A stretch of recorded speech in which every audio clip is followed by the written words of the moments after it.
The man was already tired of repeating many times that this was Princess Tortilla, Noel Rias. It was the head of the supervisory agency, named Aaron Clover. The man simply does not remember something so useless. This man is the 19th emperor of the Kairos Empire, Ethan Apollonius Kairos. Aaron said that this wedding is His Majesty's, so he does not understand how the princess of a neighboring state can organize the ceremony herself. This is no longer peace, but war. The captain of the guards, named Lucas Sever, noted that he thought that His Highness would prefer war. Aaron told him to shut up.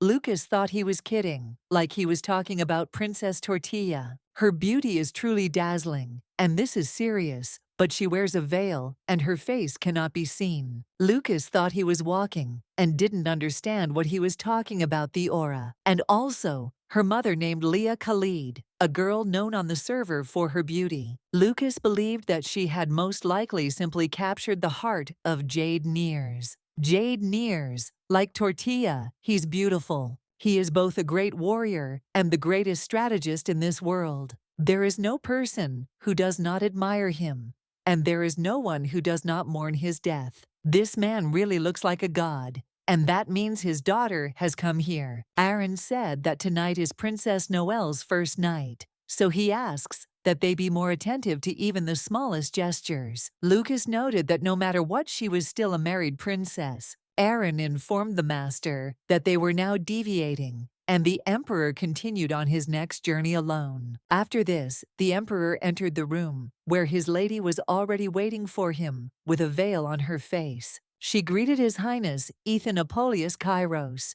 She is the eldest daughter of Tortilla General Jade Nears, and the first princess of Tortilla Noel Nears. It was a great honor for her. The emperor thought about her red hair and realized that was why she was called the Princess of Dawn. He noticed that it was very brave of her to look the emperor straight in the eyes, so he thought she didn't value her life at all. The lady said yes, and then the emperor noticed that she looked very much like him and suggested that it seemed she had something to say. Noel said that she actually had something to say since she was here to make a deal. The emperor was surprised and noted that it seemed she had a couple of extra lives. The emperor called her too arrogant. The lady said that she was sold anyway, so she lives to the fullest so that she won't regret it later. So she has the nerve to ask for a deal, and she's willing to pay well. After this, the emperor suddenly pulled out his sword and pointed it at the lady. When the lady fell and was very embarrassed, he put away his blade. Noel hoped that he would listen to her story.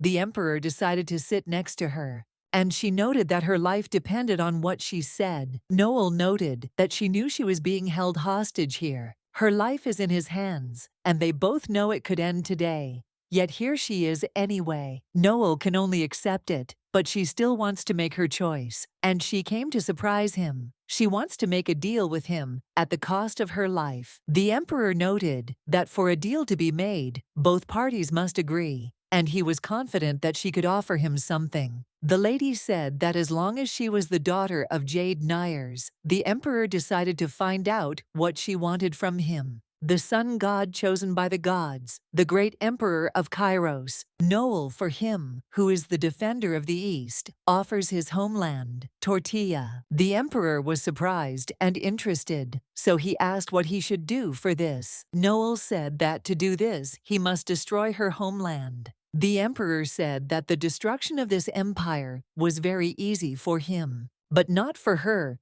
Tortilla is located beyond the Tartania mountain range to the north. It would be difficult to cross the terrain, and the terrible weather would be a problem, so no one even tried to conquer the north for a long time. No matter how much supplies and food they take with them, there is no point in trying to cross this mountain range. To see the red walls of Tortilla, surrounded by forests and mountains, the lady turned to His Highness and asked if he would still claim that it was so simple. Noel was born and raised in the north, cutting her sword with her father on the battlefield. She also learned words with her mother in the forest and walked more than rode in a carriage, and she spent less time in Tortilla Castle than in its surroundings. Tortilla will be the biggest obstacle to Kairos's conquest of the north. No one can help conquer Tortilla except her, and she will tell you everything she knows about the server. So she asks His Highness to use her. She asks him to unite the world beyond this high mountain range. The emperor was tired and remarked that this was very stupid. Since she was the princess of Tortilla, she could talk to him like that. And even so, she asked for the destruction of her country. Then the people will shame her. The princess laughed and remarked that it seemed he had misunderstood her. Noel just remembers what she got from them. Nothing, and therefore she owes nothing. She asked what they did when her father died, and where they were when her mother was vomiting blood and dying. All that was left was revenge. If he wiped Tortilla off the map, if he stained these lands with blood, then she would do anything for him. Noel asked him to take her hand, and the emperor saw that she valued it very much. He grabbed her hand, so the girl thought he agreed to this deal. The emperor said that at least for today he agreed. Noel asked if she could ask why the emperor asked if it really mattered. The girl denied it, so he kissed her hand, and she thought that the name of the Sun Emperor really suited him very well. Ethan asked why she was so fickle. He was also glad to welcome her to Kairos. Noel smiled and promised to pay her full respects to His Highness. The emperor thought they were finished, so he suggested they rest now, or she wants to say something else. The emperor asked if he needed to explain what a girl and a man could do at night. The lady said that she understood everything, so the emperor asked her to be a little more serious. In Tortilla, there are customs, husband and wife. Drink wine at the end of the day. Also, children will drink with them when they grow up.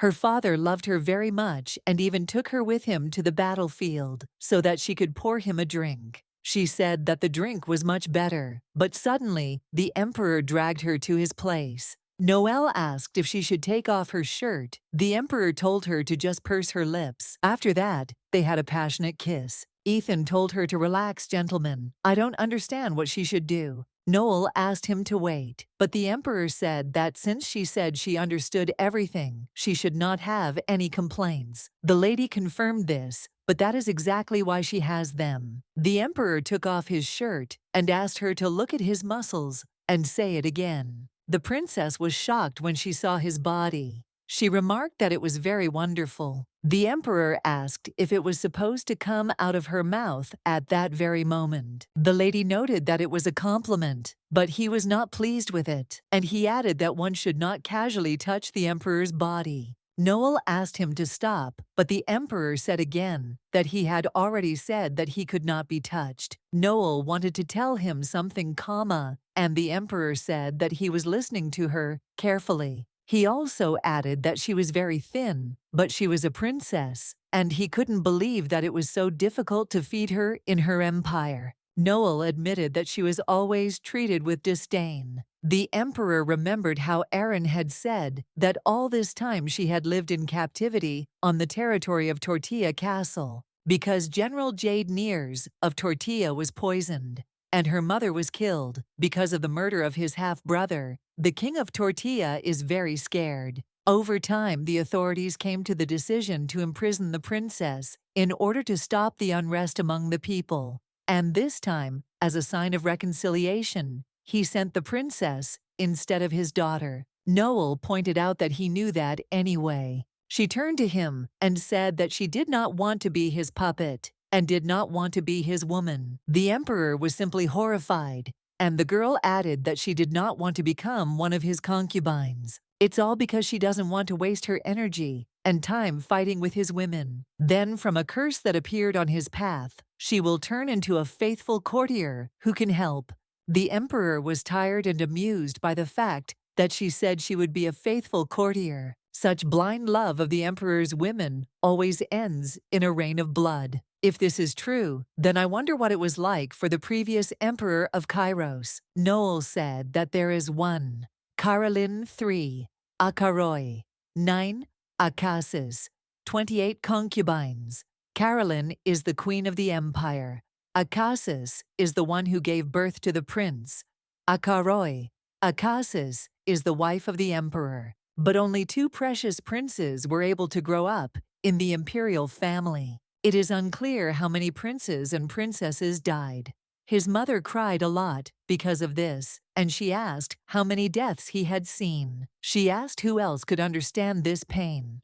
But the emperor shouted that it was too noisy. Ethan is not going to tolerate this disrespect anymore. The lady said that she can stop it at any time. She does not want to risk her life because of her feelings and be disappointed that it won't last forever. She won't ask for his love. So she is not a woman to him, but an assistant. So she asks to let her stand on his side to protect his whole life. Temperature noted that she would regret this decision, but the girl said that this was her destiny. This intellect is strong, but she is also quite simple. He wants to know how smart this girl is, so he said she could just do whatever she wanted. Noel asked if he was going to sleep here, because she heard that he didn't like to spend the night in the harem palace. The emperor noted that people were changing, and then grabbed her hand and told her not to stare at him, because it was making him uncomfortable. The lady asked if he was uncomfortable. She had simply never slept with a man before. The emperor noted that if she slept with someone, she would instantly destroy the country. Noel feels protected, after which she said goodnight to the master. She didn't want her to say that it was uncomfortable. He didn't feel any protection. The woman was simply horrified when she learned that he did not return to the main palace. The emperor's wife, named Aris Molb, who was an Akasis, began to destroy everything because she was furious. They say His Majesty sleeps in the room of the new Akasis. Aris didn't understand why he was doing this, because he didn't even look at her. The maid tried to tell her mistress not to worry. There were rumors that the new Akasis had been sold to the palace. The dowry was given to the emperor, so she has no money left. She is only a princess of a small country. She can become the emperor's #1 woman. Her Highness Eris is from the powerful Molb family. The girl said that was why she was surprised. He ignored a member of the Molb family for a woman from the north. The family of the emperor's wife made huge contributions to the foundation of the country, and many emperors came from it. In addition, Her Highness Eris loves His Majesty very much. Instead of next to His Majesty, Her Highness Eris should belong. The maid said he did it on a whim, and she thought she knew it. Aris ordered her to call her brother immediately, because she couldn't just let this all go. The lady promised to go and send a message to the Molb family right away. Aris also ordered to call this woman. She wants to finally see her face, so she ordered to tell the woman that she demands to meet her. Noel was surprised that His Highness had woken up and immediately greeted him. The emperor noted that it was a very good morning, and he had not slept so well for a long time. He's really comfortable. It doesn't even look like he had trouble sleeping. Noel thought he was leaving already. The emperor asked if she really wanted him to leave. The lady said that she was wrong. I just don't know what to do next. She asked what the emperor usually did in the morning. She was very embarrassed. Ethan suggested eating first. He used a special bell to call the servants. A maid immediately entered the room, and he ordered her to set the table for them here. The maid was very surprised and asked if the emperor was sure that he wanted her to set the table here. The emperor said that he was completely confident and ordered that he not be forced to repeat himself. The maid apologized and promised to arrange everything immediately. Ethan asked the girl to tell him if she had any requests. According to the traditions of the imperial family, a girl who spends her first night with the emperor should receive something. Usually it's jewelry, sometimes a territory or a castle, and it depends on the favor that evening. Noel realized that if that was the case, she would get nothing. The emperor was glad, because fortunately she understood this, but the lady didn't understand why he asked about it. Then Ethan said that she didn't understand something. He didn't do anything to her of his own free will. If they had spent a sleepless night, it would have been much worse. Now the lady understood everything and asked how about doing it. She just uses a lamp. The girl took the lamp and cut her hand. The emperor in horror screamed and asked what she was doing. The girl said that then no one would have any questions. The emperor ordered her not to say anything and tied her wound with a handkerchief. She went over to his side, so now she is in his hands, and no one can touch his subordinates. Everything is the same with her. She shouldn't do this again. otherwise he won't forgive her. The emperor asked her to promise him. Noelle began to believe that he valued her, so she agreed. Noelle apologized and noted that she looked rather sloppy, but in any case, she was very grateful and touched. The gentleman said that there was no need to thank him. She should think better about her actions. Noelle promised to think about it. Ethan decided to find out what she wanted. The girl said that she did not need anything. The emperor said that if she forgot, she should know that there would be no more such chance. So he asked her to think and answer him. Noelle repeated once again that she really didn't need anything. She only has a room and some jewelry, and he thinks that rumors about me have already spread. He was surprised that she didn't know that wealth is where all power lies. Apparently, she had already forgotten that she was in the palace of the empire. And then the girl said that she knew what she wanted, and she needed only one thing. Noelle asked again if he could agree to everything. The gentleman said that first she had to say what it was. The lady remarked that she thought she shouldn't say this, but after thinking for a moment, she realized that His Highness was capable of it. The emperor asked in horror what it was, and also noted that he was not saying no, he just wanted to know what she wanted. Noelle asked His Highness to grant her freedom. She wants to be free here in the imperial family. The emperor thought she wanted to leave. Here Noelle said no way. She is his Akassis. Temperature moved and asked if she wanted to be free, being the Akassis of Emperor Kairos. He noticed that she had quite huge ambitions. She thought that this was normal, and she wanted freedom of movement at least within the imperial family. The emperor needed to know more specifically, not so vaguely. He wanted to know where she wanted to go. Noelle wanted to go to the library. The gentleman asked again, and she also said that she wanted to go to the library of the imperial family of Kairos.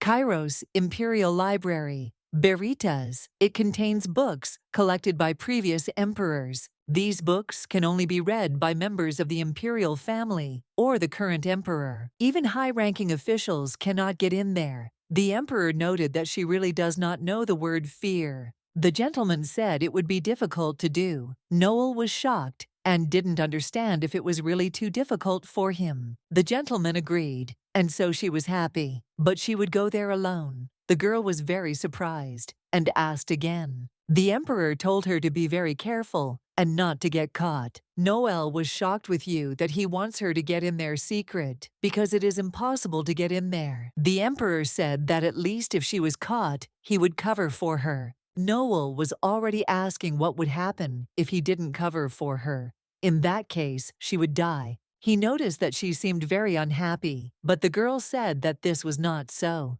Ethan was sure she was unhappy, but she denied it again. The emperor shut her up with a kiss, after which he asked if she would really be so surprised all the time. Noelle noted that this could be the case, as she was a bit impressionable. And indeed, she is only a little dissatisfied. But God doesn't care. The emperor thought that perhaps they should try something more impressive. Sarah came into the room and asked if Mrs. Noelle had slept well. The girl said that she was grateful for the care and confirmed that she was fine. The maid simply does what she has to do, and fortunately, the mistress has no complaints. Noelle noted that there was only one thing she wanted to take away, the staff. She had too many servants now. Sarah noticed that her maids had already been selected. If I don't like someone, she can simply replace him. But that's not what the lady meant. Noelle, about how only her people will be allowed to enter her room. And she doesn't want the maids to watch her, so she ordered everyone to leave. This is her first order. The servants understood her and decided to leave. The lady also said that I need to call the maids one by one. She herself will monitor them and decide which one to choose. She hoped there would be no problem with this. Sarah had told the month that everything would be ready by morning, after which the lady thanked Sarah, who did not understand why she should be thanked, since she had simply made a request. She has been serving in the palace for many years, but this is the first time she sees her. She is smart. Noelle noted that she felt like Sarah wanted to tell her something. The maid apologized and said that it was indeed so. The mistress was all attention. Sarah said she didn't need to use such terms of address for services and maids. The master must behave like a master, and the servants must respect him and show everyone who she is. This is how the hierarchy works in the palace. Noelle said that she is not from here. She needs someone who can help, so this is how they do it. Sarah also added that the lady was very smart because she knew in advance that there were a lot of extra eyes here. However, they are not just watching her, they will watch her every mistake, watch her every action. Therefore, Sarah asks Mrs. not to belittle herself and not to show that she is simple. Sarah believed that this lady was the most powerful person in the harem, so she must take care of herself. Noel was grateful again, and the maid was surprised that she thanked her again. The lady also added that she should not worry, because she would speak correctly to the young maids, but she could not behave like that with those who were older than her. Sarah tried to say something, but the lady said that this was the etiquette of her country, so she asked to understand her because she did not address her like that at all. And Noel cope with the consequences during difficult times. Sarah understood everything, so the mistress suggested going to her new servant. Lucas burst into the emperor's office and shouted that he had heard that the Lord had spent the night with the Akasis,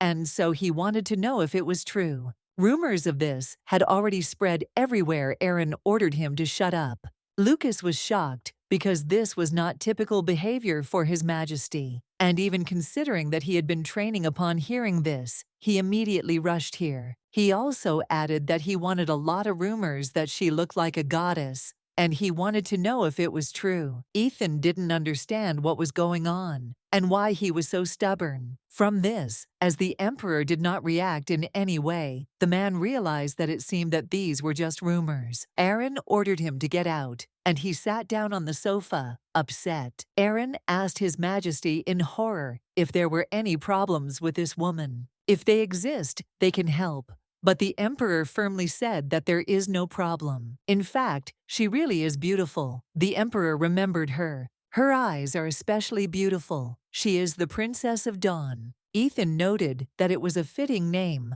Lucas asked why she was spending the night with him, if she didn't look like a goddess. The gentleman has never allowed anyone to do this before. This is indeed true, but all because of this that he wanted to sleep. Aran was surprised because the gentleman cannot sleep for 2 days and feel great, and then suddenly he wanted to. Besides, he slept with someone he saw for the first time. He had never shared a bed with anyone before. Perhaps it really was just a sudden whim. The emperor remembered what he wanted to say. Regarding the request to the new Akasis, the man said that she wanted a good maid assigned to her. The emperor allowed Sarah to enter. Lucas had no idea where the maid was coming from. The woman greeted him and said that she was Sarah, the chief maid at the palace, and had arrived by order of His Majesty. The men were surprised because he never worried about the lives of the people in the palace. Now he personally chooses the best maid for someone,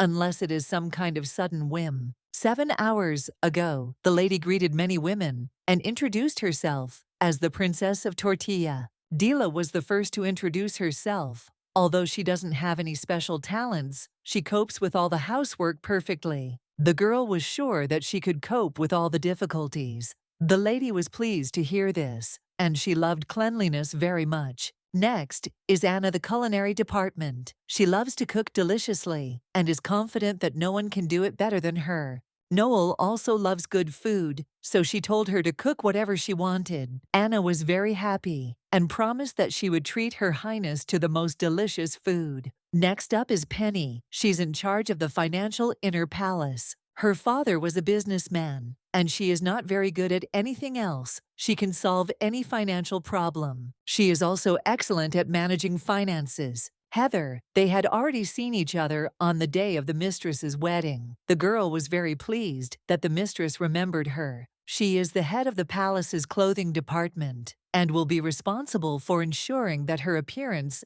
amazes everyone. The lady remarked that in that case, she was counting on her and thought that the days in the Suremnir would be pleasant. Suremnir is the palace of Noel Sierra from the army of Cyrus III. Before the mistress chooses her, she swears to protect the Akasis with her life. Noel pointed out that she shouldn't risk her life for her. The knight's hands were all calloused. Noel said that she should know the value of her life, so she suggested trying to live as long as possible. The maid reported that Akasis had finally chosen her servant. Lucas was surprised to hear that it was only 5 people, and he thought that was somehow too few. Sarah said that these 5 would be better than those 50. The emperor pointed out that she had said that the young maids were too troublesome. This is true, but their true value had not yet been determined. First, Dila Mate, the youngest daughter of the Mate family, who have served the imperial palace since time immemorial. Dila's 20 brothers and sisters work at the imperial palace. If you count cousins, that's more than 30 people. The Mate family is a veritable repository of information about the Kairos imperial palace. The emperor noted that they had the opportunity to collect rumors that his palaces were part of life. Indeed, that's true. Next, Anna from the culinary department is very gluttonous and boring. Aaron asked Sarah if this woman had been demoted twice. This is Jeremy the butler. Sarah said she has the best cooking skills. She is on the same level as the chefs, and His Highness chose her food again. Everyone didn't understand why she was the one who could do it, but everyone knows that Anna cooks very well. They can only imagine the irritation of their bosses. Sarah thought that if she became a personal servant, then it would be a different matter. She knows His Majesty's tastes so well, and she thinks she is very well suited for the Akasis. Aaron noted that there was another child with a familiar last name, Penny Docks. Aaron asked again if this was the same Docks as Sergeant Docks. Sarah said that it was true, and she was the eldest daughter of the Docks family, who received the title of Viscount 3 years ago. Lucas realized that this was a rich family that had risen from commoners.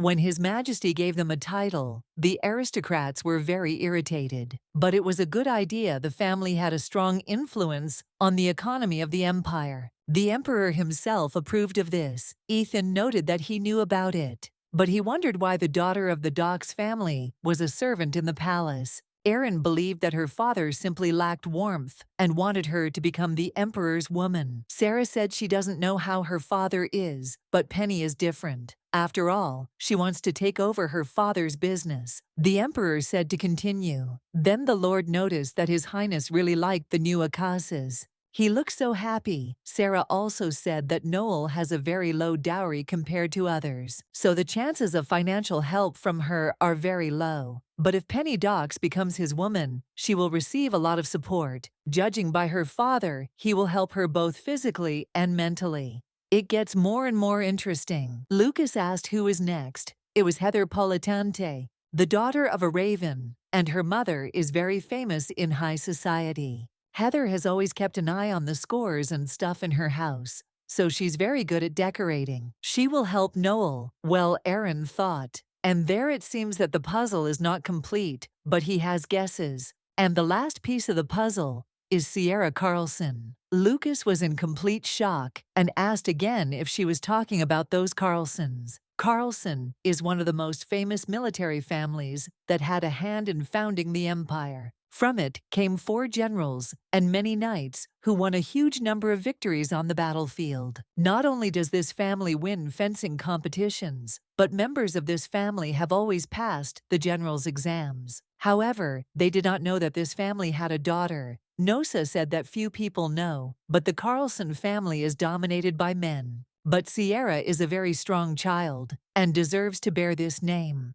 However, there is a tradition that the knight himself must choose the master, and she has not recognized anyone before. She was demoted 3 times and then lost 2 years to nowhere. Lucas thought it was possible, and she chose a new Akasis. Sarah noted that this man should be aware of who her real master was. The emperor was her master. He was the one who controlled her life, her destiny. She defended Akasis, whom she considered a worthy woman. Despite her gentleness and decency, she still decided to stand up for her. This was a manifestation of her fortitude. Sarah was skilled at reading people. She absorbed information quickly, analyzed situations, and could make accurate assessments. Her skills in this area were not accidental. Her Highness Hyona was also not one of those who thought about a harem, and Noel was no exception. She would definitely become a new target if she wanted to change something in her life.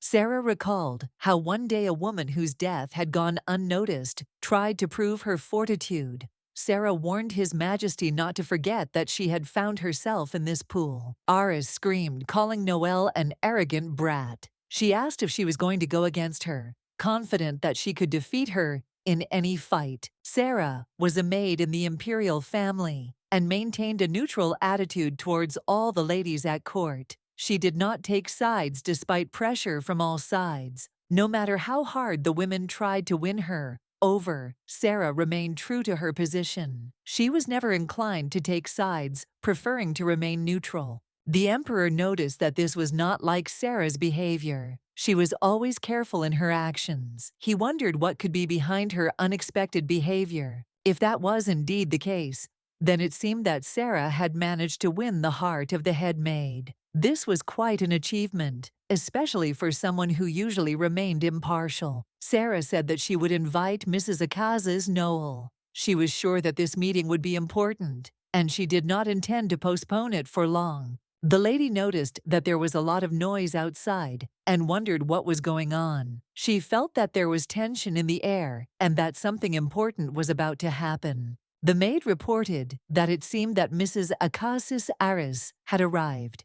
It was an unexpected event, since no one had warned of her visit. The noise in the corridor was clearly audible. Noelle asked if that was true, and was shocked that Aris had come without any notice. It was unusual for her, as she always liked to plan things in advance. The maid confirmed that Aris had indeed come, and Noel began to wonder what would happen if she refused to meet her. It could lead to a reprimand, or even worse consequences. She had heard that Lady Aris had a bad reputation in palace circles, even among the servants. People said that she was quite cruel and demanding of her subordinates. The maid couldn't understand how Aris had become such a sinister figure. In some situations, she was far more dangerous than a common street thug. At that moment, Aris entered the room, and with obvious displeasure, noted that Noelle's quarters were too small. She politely commented that she had not expected to find such a setting. Aris seemed to be studying her opponent, trying to figure out who she was. She asked if Noel wanted to greet her clearly, hoping for some concessions from the new Akasis. Noelle decided to test how long she could withstand this tension. She watched Aris carefully and waited with interest to see what would happen next, determined not to give in. Aris was sure that no one in this palace could be better than her. She believed that she had to dominate this situation, forcing others to obey. Noel simply replied, "Hello." She introduced herself as politely as she could, but her words were without unnecessary emotion. She had no intention of bending to Aris's demands. Aris was angry, thinking that this woman should have bowed her head to her. She expected more respectful behavior, but was met with only calm and confidence. Noelle calmly reminded him that she had already introduced herself, and now it was Aris's turn to do the same. She was not going to be the one to humiliate herself in front of a higher-born lady. Aris was simply horrified, not understanding how this could have happened. She asked again, not believing that Noel did not acknowledge her superiority. Noel calmly replied that it would be impossible for her not to accept the greeting. She could not ignore the accepted rules and respect. The maid screamed, reminding Noel that she should have been more careful with her words. Aris was from the Mulb family, one of the most influential in the imperial court. Noelle stopped her, wondering how a servant could interrupt an Akasis. She thought the maid should have been more careful in her remarks. The maid quickly bowed her head and greeted Noel in submission. Realizing that she had made a mistake, all that was left was to follow her mistress's instructions. Aris wondered why she had to greet someone like Noel. She couldn't understand how this woman could act so boldly towards her. Noelle responded with restraint that she now knew who Aris was, and that it was her turn to introduce herself. It was her form of respect, but also a challenge. But Aris wasn't going to give in so easily. She came to Noelle's chambers, uninvited, which was a bold move, even by palace standards. Aris continued to act arrogantly, showing off in front of Noel, whom she did not know. She considered herself superior to anyone else, which she tried to prove in this meeting. Aris's refusal to give her name only angered Noelle, who responded by banishing her from her chambers, deciding that such impudence was not worthy of respect. Aris was furious, not understanding how this woman dared to treat her like that. She couldn't believe that she was just thrown out without offering an apology. The woman who was stopped was full of rage. She tried to attack Noel, but her mistress's knight intervened in time, stopping her before she could strike. Aris slapped the knight in the face and continued to shout that people like her shouldn't allow themselves to do such things. She didn't understand how she could have ended up in such a situation. Noelle calmly pointed out that she was not a slave, and therefore had every right to stop her. It was her right and duty to protect her quarters and her honor. Aris screamed that she couldn't tell the difference between who could and who couldn't. She didn't understand why Noel was acting so arrogantly, not recognizing her authority. Noel, surprised, asked how she was different from Aris. After all, they were both Akasis, and status shouldn't have defined their relationship. Noel pointed out that Aris should understand that too. Despite her position and family, she shouldn't act like she was above everyone else. Now that they were both Akasis, Noel felt that Aris should show more respect. Otherwise, their relationship would not be able to continue on this level. If they were in Tortilla, Noelle is sure that there would be a lot of blood on Aris's face. In that situation, she would not have allowed herself to behave so rudely. Noelle hoped that Aris would be more careful in the future. She understood that with women of this type, one must be especially careful and decisive. If Aris continues to touch her people or enter her chambers without permission, the consequences will not be so simple. This will not end with just words. Aris was stunned by her actions. She couldn't understand how she dared to do such a thing. Her thoughts were racing, and she became more and more aware of her impudence, not understanding what she was doing. The maids whispered quietly to each other, noticing that Aris had suddenly gone silent. They exchanged many rumors and gossip, including that His Majesty was also showing interest in Lady Noel. The girl thought that there were too many curious eyes around. She realized that perhaps no one knew that she painted her hair red solely for this reason. It all seemed out of place. Tortilla has worse things happening than her own situation. The fever killed his cousins, and he still sits on the throne, despite such cruel acts. Princess Erika Rios was always the subject of discussion. It was embarrassing to even mention how she treated her relatives. She was a terrible person, which was becoming increasingly obvious. Noel felt that compared to Erika, this woman was just dust. Noel decided to check if she liked her greeting, waiting for a reaction that could clarify a lot. Aris was displeased and asked what this strange greeting was. At that moment, a maid entered the room bringing news that gifts from His Majesty had been delivered to the new Akasis. The maid reported that the Emperor had sent her not only gifts, but also letters written by the Emperor himself. Aris could not hide her anger. Her face turned red with anger. Noelle bowed and expressed her gratitude. As she accepted the gifts from the Emperor, she said that she was deeply grateful for his favor and all the gestures he had shown her. The butler noted with admiration that Noelle's demeanor radiated elegance and grandeur. She carried herself with such calm that no one was left to do anything but feel insignificant. He emphasized that her steadfastness always left others confused. She showed no fear, and her self-confidence only increased the respect that others had for her. He was sure that His Majesty had made the right choice in choosing her. The butler respectfully informed her that it was a great honor for him to meet a woman like her. He was the eldest in the inner palace and helped the Emperor manage affairs. This gave him a special position, and he was proud that the Emperor trusted him with such a meeting. Aris was furious and could not contain her emotions. She turned to Jeremy, asking if he could see what was happening.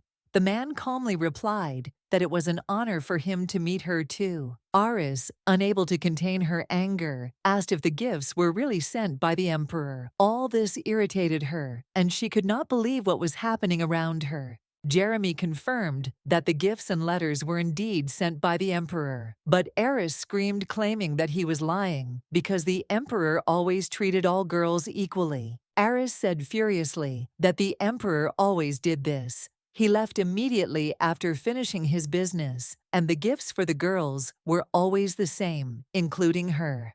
But something was wrong, because the gifts for this particular girl were different, and Eris couldn't believe that the emperor had actually sent such unusual things. She began to scream that her master could not do such a thing. She did not believe that such gifts were really from him. All this contradicted her ideas about how an emperor should behave. The butler, noticing her anger, asked her to calm down. He reminded her that the rules regarding gifts in the imperial family are strict, and their number is decided exclusively by the emperor. He explained that even if Eris asked why he still couldn't give her an answer, it was part of the traditions and rules that everyone in the imperial palace had to follow. Eris, still not calmed down, tried to understand why it happened this way, and not otherwise. The maid suggested that she go back because there were too many people in the room, and the situation was becoming tense. Eris, holding back her rage, promised that she would never forget what happened that day. These events left a deep mark on her memory, and she intended to take it all back.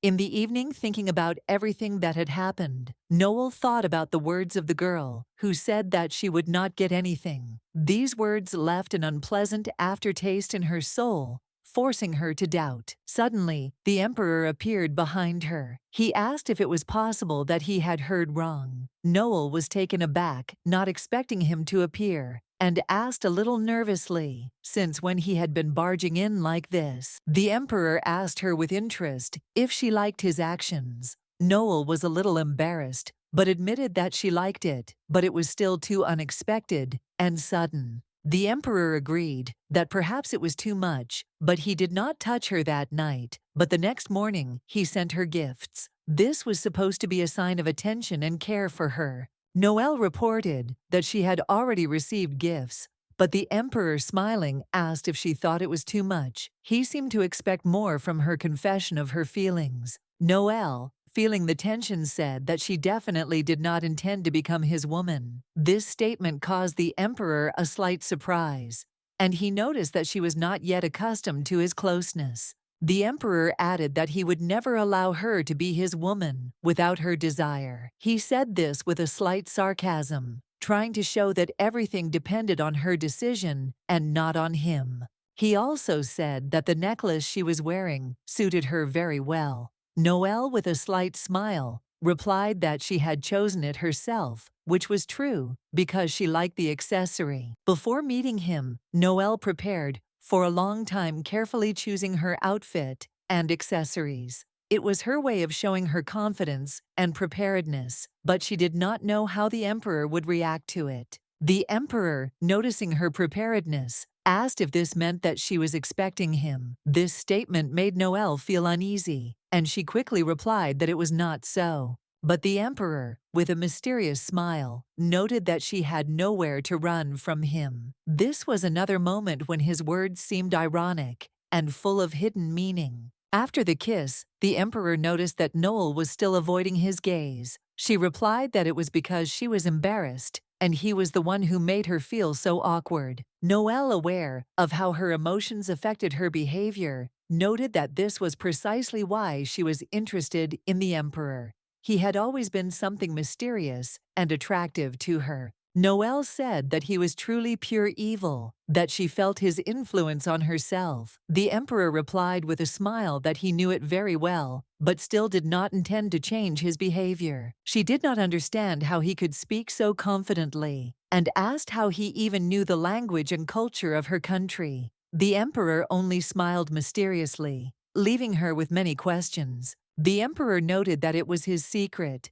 and no matter what she dreamed of, he would be able to make it all come true. This was another moment when his words left uncertainty and mystery. Noel said sarcastically that he was truly the embodiment of kindness. The emperor thanked her for such words, although there was a hint of mockery in his voice. He pulled out a key, and Noel asked, in surprise, what it was. She assumed it was the key to the library she had wanted to visit for so long. She was shocked to learn that the emperor still remembered her request. He noted that he had promised to bring the key, but had not said that he would give it to her immediately, thus leaving room for intrigue. Noel had such a cute and genuine reaction that the emperor couldn't resist and wanted to tease her a little more. However, just as he was about to continue, his heart began to tremble. He turned to her, but he couldn't contain his feelings, declaring that it was his wedding gift. His words were full of unexpected softness and warmth, which surprised her a little. The words "wedding gift" sounded much better than "award," because they conveyed a much deeper emotion. It made the moment a little more intimate, and Noelle got the hint.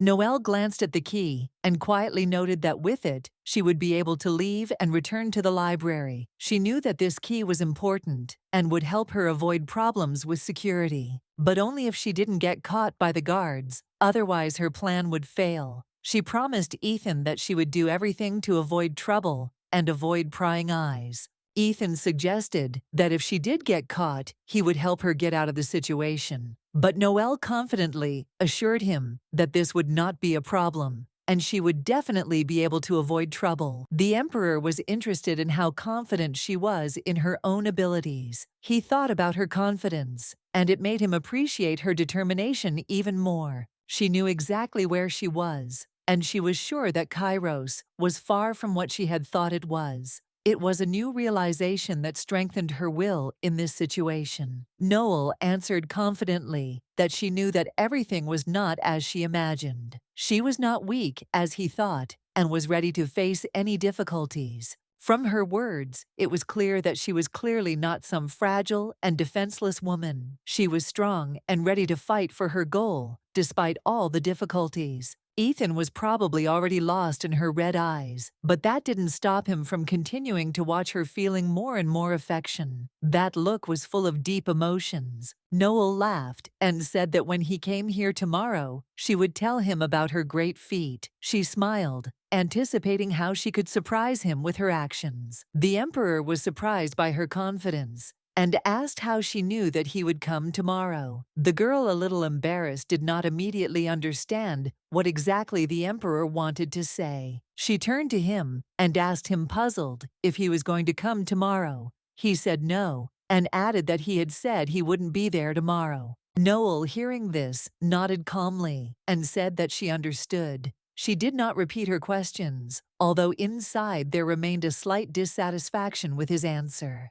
The emperor, somewhat mockingly, added that he would indeed not be in the palace tomorrow, and that he had not expected her to be so enviously waiting for him. This sounded with a touch of humor. Noel clarified that this was not the case, that she was not jealous, and that her words were honest. She did not hide anything, but Ethan kissed her, grinning, and told her that she should not worry. He said that Lord Hobosha had done something, and he was going to go there to check out what was going on. Ethan assured her that it was harmless and that everything would be cleared up soon. Noelle asked if it was dangerous too, which Ethan confidently confirmed that no, everything would be fine. He was confident in his safety and did not worry about the consequences. Ethan reminded her that she shouldn't use that key tomorrow. Noelle, a little surprised, asked him why her eyes were full of questions, because she was ready to act. He explained that he would not be able to protect her tomorrow.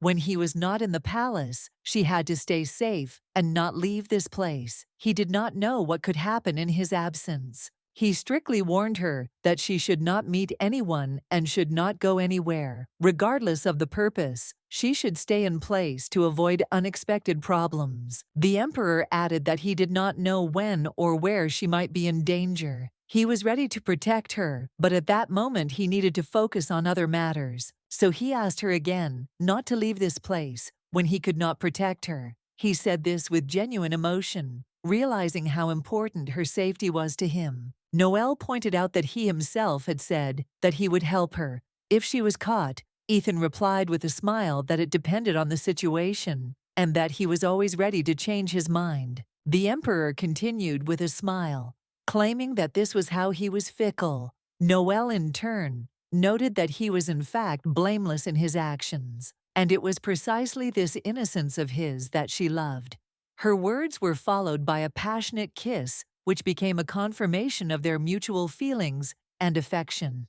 Lucas noted that it looked like it wouldn't be over today. Aron added that the problem wouldn't be solved so quickly this time, and they would have to continue monitoring the situation. The flag that one of these arrogant people displayed was simply enormous, something like a challenge. This flag attracted attention and irritated many high-ranking officials. Hobosh was the largest port city of the Kairos Empire, a vital strategic center and trade hub through which one could reach every corner of the empire. However, the Rabel family, who had recently inherited Hobosh, refused to pay the military dues, which displeased the emperor. This step was the beginning of a serious problem. Without the emperor's permission, they began to build fortresses and fly their own flag, demonstrating their independence from imperial authority. This was outright betrayal. The emperor was sure that bloody retribution would soon follow. The servants were ready to carry out his orders, and the punishment would not take long to come. The emperor said that they had 10 minutes, and during that time, they had to bring Rabel here. He was ready to punish the traitors and show who was the real master of this empire. He promised that he would make these people know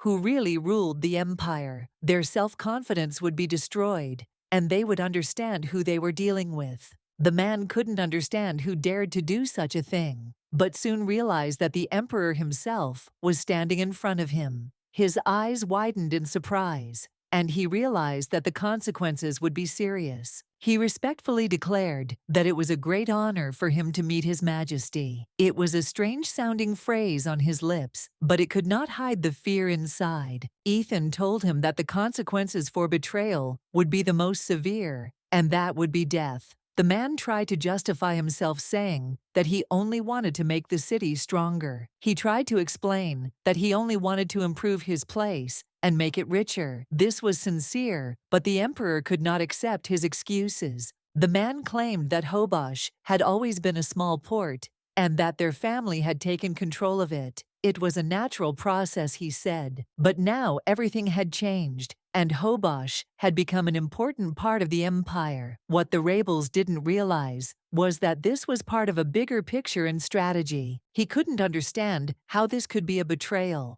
because Hobosh had always belonged to their family. It was land that should have been part of their heritage. The emperor interrupted his explanation and ordered him to remain silent. After that, blood was shed, and the man realized that his words did not matter at that moment. Ethan asked who really protected Hobosh, who built the fortresses, and gave the title. It was the result of protecting the Kairos Empire, and they paid for it. It was under the emperor's protection that they existed. And so Ethan shouted that they would pay for their betrayal, not with money but with their lives. It was a decisive sentence. After this scene, they decided to return to the palace since everything was decided. The emperor did not want to waste any more time talking to those who did not understand their guilt. The maid, looking at what was happening, told the lady that it was true. It was the first time she had seen the emperor like this, so determined and cold in his cruelty. Noel asked Dala to stop her stories, but she continued, claiming that before leaving, he looked at her for a long time while she was sleeping, and even smiled. The emperor, intervening in the conversation, gave the order not to wake Noel. The maid informed her mistress that such details should not worry her, and that it was better to focus on more important things. Noel, clearly annoyed, ordered everyone to stop this talk and insisted on finding a way out of the situation. She was not going to waste any more time on empty discussions and was going to act. She could not stay in this garden any longer. The maid remarked that this was their first meeting, and it was quite difficult for her. However, it was clear that they were all looking forward to this moment with impatience. The girl suggested that next time they should definitely take a map with them to avoid such complications. It seemed like a reasonable solution, especially after they realized how much they had to cover. It's moments like these that Noel realizes that she is not her father, Jade Nears. The knight believed that her father could have organized everything because he was always precise and never lost in unfamiliar territory. Her father, Jade Nears, memorized every path and route, which she heard was extremely useful during the war. Knowing his way around the area would have allowed him to avoid many dangers. When a person is familiar with the territory, it is much easier for him to understand where the enemy might go. This knowledge gave him not only a strategic advantage, but also confidence in his own strength. Sir Jade was truly an outstanding man, the pride of his people and soldiers. His achievements were due to his hard work, and his daughter was proud to be called his daughter. The lady admitted that they had clearly taken the wrong path, and this became obvious when they began to look for a way out. She understood that this step might not be the best one. The lady said that they were very pleased to see a new Akasas in their circle. Noel felt that if she did not leave this place now, something bigger would soon begin, and they would not stop.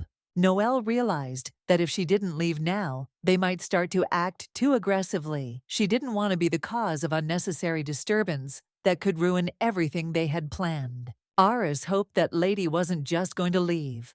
She couldn't believe that it would end so quickly, because the meeting with Noel was too important for everyone present. Noelle replied that she didn't want to disturb everyone who was there to enjoy their time together. She believed that her presence shouldn't be a nuisance to the others. Eris assured that the meeting would be boring without her, and that her departure would not make the situation better. She tried to persuade the lady to stay, promising that everyone would be much more interested with her participation. Eris wondered what they should do now. Since there was only one regular chair left, she noticed that the situation was getting tense, and it was necessary to quickly decide who would sit. The seating system was very strangely organized, and now they had to figure out who would sit in the remaining seat. This became another reason for discussion among those present.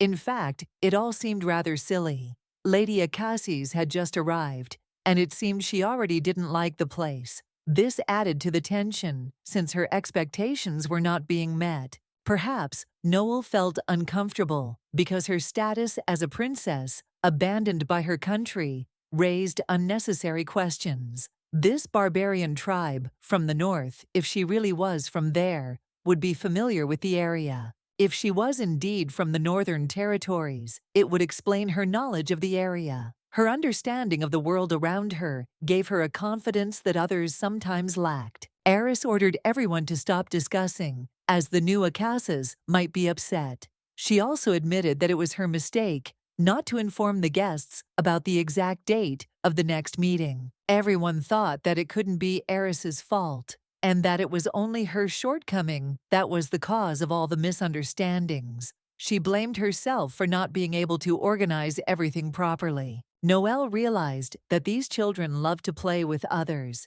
and they were so interested in her that they had gone all the way to the ceremony. This did not go unnoticed, and she decided to play with them for a while. She decided that she would play with them, a little in moderation, to see how seriously they took her. This allowed her to find out what their real goals were and what interested them. Luckily, they now knew of her existence. It was an important step, but she knew it was too late to react. Everything that needed to be done had already been done. Although time had passed, Noel received an invitation from Lady Akasis Aris. It was a momentous occasion that did not go unnoticed, and she prepared to accept it. It seemed she had not forgotten about the lady, despite all the events. The woman noticed that even the chairs were not positioned correctly, and this added some hostility to the atmosphere. Noel noticed that everything was strangely arranged because her place was taken, which meant that it should have been empty. This puzzled her a little because everything seemed unpredictable. Eris couldn't understand how they dared to get up before her. It violated all the principles, and she felt irritated. She couldn't understand how this could happen at her meeting. The ladies replied that they did not wish to disturb the order and sat down immediately. As soon as they heard the order, Noel did not object, realizing that it had to be done without further ado. Noelle reassured everyone that everything was fine and that there was no need to worry about her. She sat down on an empty chair, assuring them that she was not going to cause any difficulties for the others. She settled into the empty seat and said she would stay there. Noelle couldn't afford to worry about trivialities when the main thing was to remain calm under the circumstances. Iris noticed that the lady still seemed very calm. This surprised her because she expected the tension to show, but Noelle seemed to be completely collected. Iris was a little worried that there might not be enough seats, but it was really a minor worry. Everything would fall into place after everyone was seated anyway. Noelle said that this place was prepared by Lady Acasa's heiress, and she could not feel uncomfortable. Everything was arranged with care for her presence, and she did not intend to complain. She had often been to such meetings, and it no longer seemed unusual to her. Noelle was used to such an atmosphere, and this time she felt quite calm and confident. Iris thought Noelle was being too arrogant. She couldn't understand why she had such a smirk on her face, as if everything that was happening didn't matter to her. As soon as they met, she immediately began to despise this suspicious expression. Iris thought that the girl clearly did not understand her situation and did not know how to behave in such situations. Iris expressed her displeasure, asking if the maids had mouths in the serum near, or if they didn't feel the need to express their thoughts. It was a sarcastic remark directed at Noelle. Noelle knew immediately what Iris meant. It was related to her concerns about her status, and Noelle knew she had to be careful in her responses to avoid causing unnecessary displeasure. Iris only said this because she was worried about Lady Noelle. She thought that Acasa's was a position that was a harem, and perhaps Noelle should have acted differently. She asked what kind of example Noelle was setting for her maids if she continued to dress like that. It was a comment about her appearance that Iris felt was unacceptable. Noelle replied that they were all His Majesty's women, but not all were the same. There were laws about the division of ranks, and everyone should know their place in this hierarchy. In any case, Miss must be an example for everyone.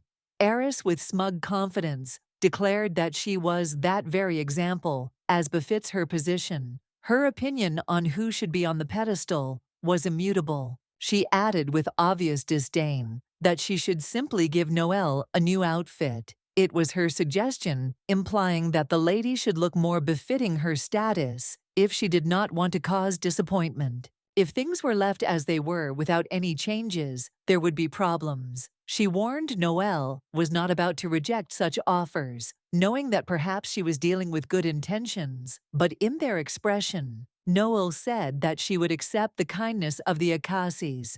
Although in fact she had recently been given many outfits, she admitted that she had already received many clothes, and now she did not know how to wear them properly, since there were too many of them. The maids suggested to Noelle that she should wear this dress, and although she was not sure that it was the best choice, she trusted their opinion. They thought that it would be appropriate for her position. Noelle learned that the dress had been a gift from a certain person, and although she thought it was perfectly acceptable as she tried it on, she realized how unsuitable it was for her. With each passing moment, she became more and more convinced that the dress needed to be altered. She thought that she would definitely tell this person about her feelings and ask for changes to be made to its design. Her thoughts were immediately met with objections. Everyone around her began to argue restlessly and try to dissuade her from such actions, claiming that they did not mean anything bad. People started telling her that she shouldn't have sent the message to this person at all. They thought that her worries were unfounded and that the dress wasn't as bad as she thought. They reminded her that the materials were really gorgeous,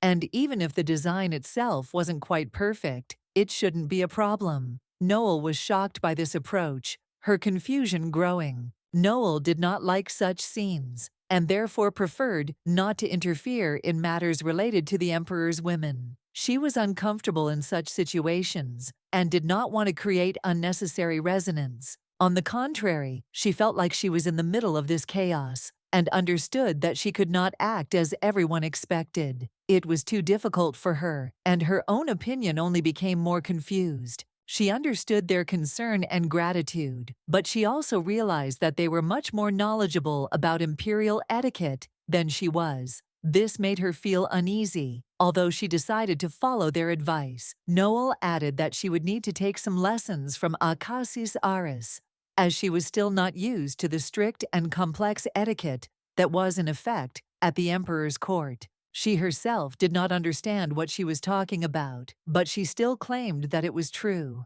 Her words sounded a little uncertain, since she herself was at a loss about her actions. According to the etiquette of the Kairos Empire, people of lower ranks must lower their gaze when meeting those of higher rank. Noel decided to check if there were any exceptions to this rule. Aris confidently stated that there were no exceptions to this strict rule, and that everyone must follow the established norms, regardless of each person's situation or position. Noel couldn't understand how you could look higher than the highest rank when he was already in front of you. This puzzled her greatly, and she thought that something urgently needed to be done about it. She was surprised when Aris went on to explain that this situation was not limited to the Akasis.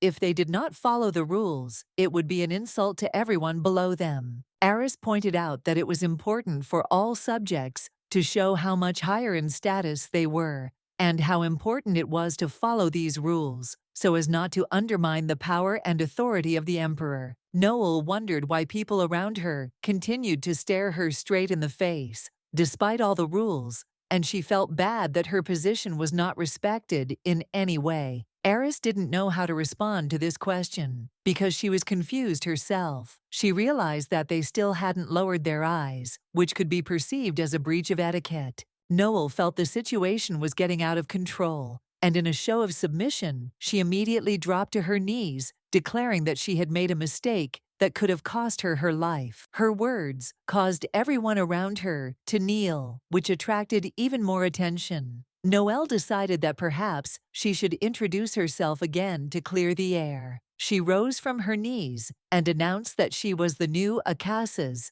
the first princess of Tortilla Noel Rias. It was important that everyone understood her position and respected her status.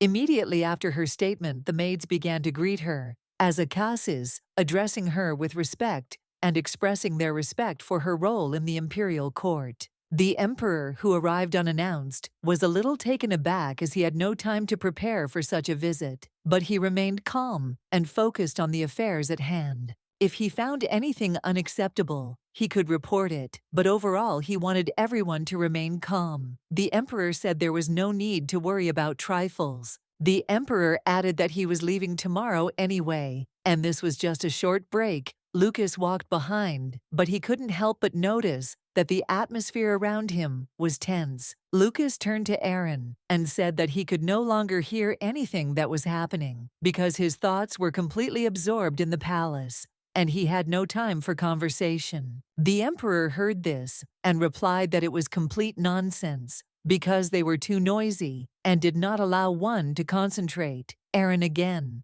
reminded Lucas that he should watch his words. The emperor said they were too noisy and so ordered them to go through their own channels, instructing them not to disturb him with unnecessary conversations or continue to distract him. The next morning, the emperor was going to return to the palace. Everything that had happened had left him a little exhausted, but he still decided to move on and not stop there. He wanted to know who these people were and what they could do to help him relax and get rid of his fatigue. But Khan said that was exactly what they were there for. The emperor announced that he was fed up with this and ordered everyone to leave the premises. He did not want to waste any more time on strangers who were only creating an unnecessary burden. He felt them creating an unpleasant atmosphere around him, full of bad spirits. Although she in herself was beautiful and did not need magic to bewitch, he remembered how she had greeted him, and the memory warmed his heart. He felt her softness and tenderness penetrate his soul, making his heart beat faster. But at the same time, he realized that she was a cunning and wily woman, hiding many other qualities that he might yet have to discover. He felt his face suddenly turn red.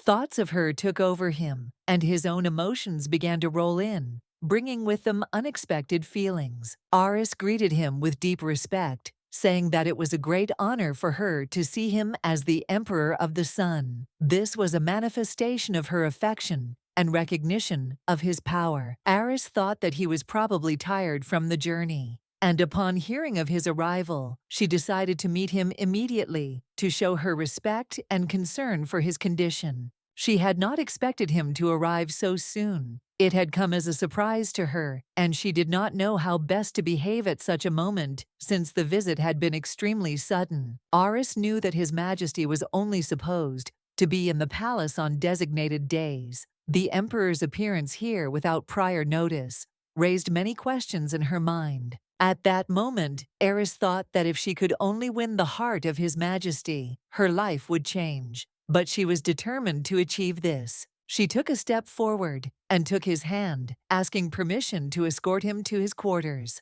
This was her way of showing the care and attention she wanted to give him. She had a wonderful tea that she assured him would improve his health, but the Emperor declined her offer, asking her to step aside. He was in the mood for other things. Eris didn't quite understand what was going on and why the Emperor was refusing her offers. He said he was heading to Saramnir and didn't have time to rest. The Emperor continued his affairs, despite the suggestions of Eris, who felt that all this was just a pathetic attempt to hold him back.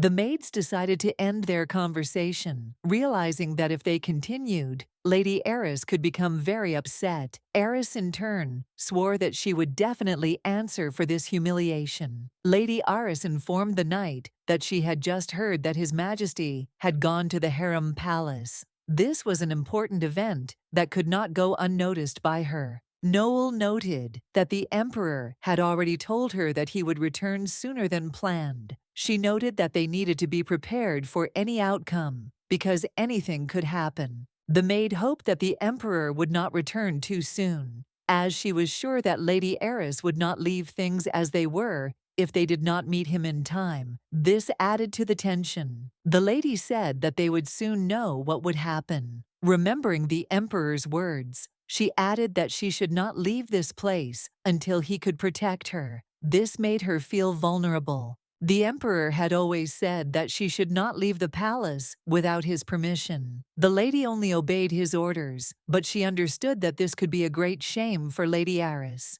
Noel hoped it wouldn't be a problem, because she didn't think it was that big of a deal in the current situation. The main thing was to not attract too much attention. The maid was surprised to see that the entire palace had literally turned upside down due to these events. They were only discussing Lady Eris and her bad reputation, which made her situation even more difficult. The rumors of Lady Eris's bad reputation were now only growing stronger, and most likely her image had become even worse. All the maids in the palace spoke only of her actions and their consequences. The lady wondered why there was such a fuss about Lady Eris. She asked the maids to tell her directly what was happening so that she could understand the situation and what to do next. One of the maids explained that Lady Eris was known for her cruelty, often slapping her servants when they were in a bad mood. It had become a habit that everyone had gotten used to, despite her status.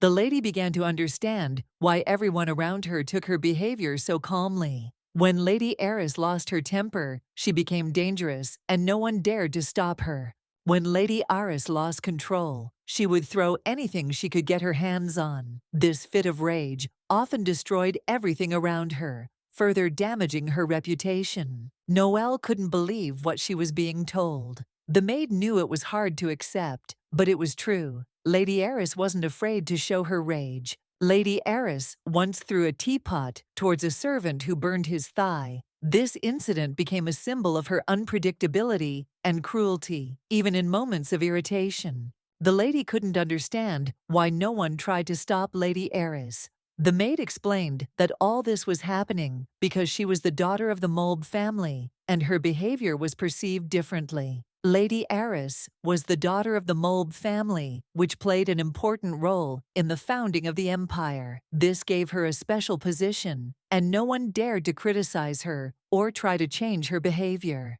According to the ancient rules of the Kairos imperial family, all the emperor's women had equal status, from handmaids to the daughters of dukes. The title of Akasas was created to make it easier to treat them. Due to differences in social status, the title Akasas was introduced, which allowed women of the imperial family to be treated in a special way. This creates special respect regardless of their rank. Even if women are not queens, they are treated with the respect and dignity that befits their position in the imperial family. This status gives them certain privileges. The maid told her that as she already knew His Majesty had only 2 Akasis, one of them was Lady Eris, the other was Lady Su'a of the Celtic Dukes. Noelle asked why she had never met Lady Su'a. The maid explained that Su'a never left her chambers, and her servants from the Celtic family knew little about what was going on. Noelle was surprised that Lady Su'a was hiding in her chambers and not coming out. This created an additional mystery around her, and her behavior attracted attention.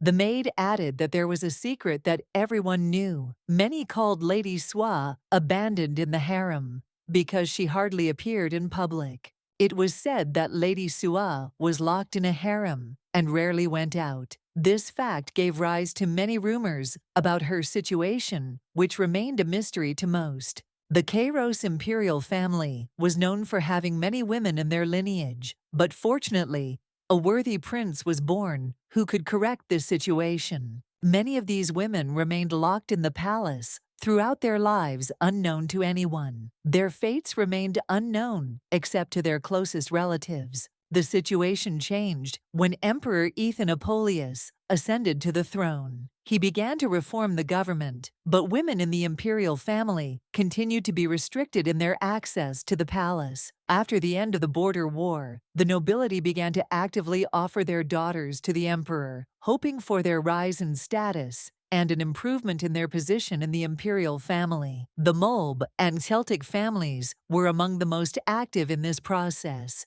During the war, the Celtic family's position had worsened, and they were trying to find new ways to improve their reputation. The Su'a family, part of the Celtic family, became the object of scorn. Among the elite, rumors circulated that her daughter Su'a had been caught in indecent acts, which tainted her reputation. Rumors about Lady Su'a spread by the Mulb family claimed that she could become an Akasis, but she herself suspected that these rumors were part of an intrigue against her. Lady Su'a believed that the rumors about her were spread by the Mulb family in order to destroy her reputation. She suspected that this was one of the steps to discredit her. This remained only her assumption, but she understood that the emperor could not simply leave her if it were not necessary for political reasons. Noelle asked why Su'a thought she had been abandoned. The maid, although she did not know the details, said that Su'a had made a mistake on her first day with the emperor. On the first day of her stay with the emperor, Su'a made a serious mistake, and from then on, the emperor no longer appeared in her chambers. This greatly affected her position. The girl was surprised by such behavior on the part of the emperor. The maids confirmed her surprise, explaining that the emperor had indeed acted in a way that no one expected. Noelle didn't know how to react to what was happening. However, soon the knight announced that the emperor himself had arrived, and all attention turned to his appearance. Noelle kept wondering why the emperor had done this to Su'a. This question haunted her, and she could not find a reasonable explanation. Emperor Ethan looked at the girl and noticed that he seemed unwelcome. He felt that something was wrong and decided to look into the situation. Ethan noticed that Su'a was clearly thinking about something important other than his presence. This made him wonder about her feelings and the reasons for her behavior. He also noted that she had a sweet smell. Noelle quickly replied that this was not the case and assured him that she had been waiting for his return the whole time. The emperor admitted that he missed the sweet smell. Because of this, Noelle felt her face flush slightly and said that it was just her perception and she didn't mean anything special. But that's not all. Noelle was shocked and said that she was not at all.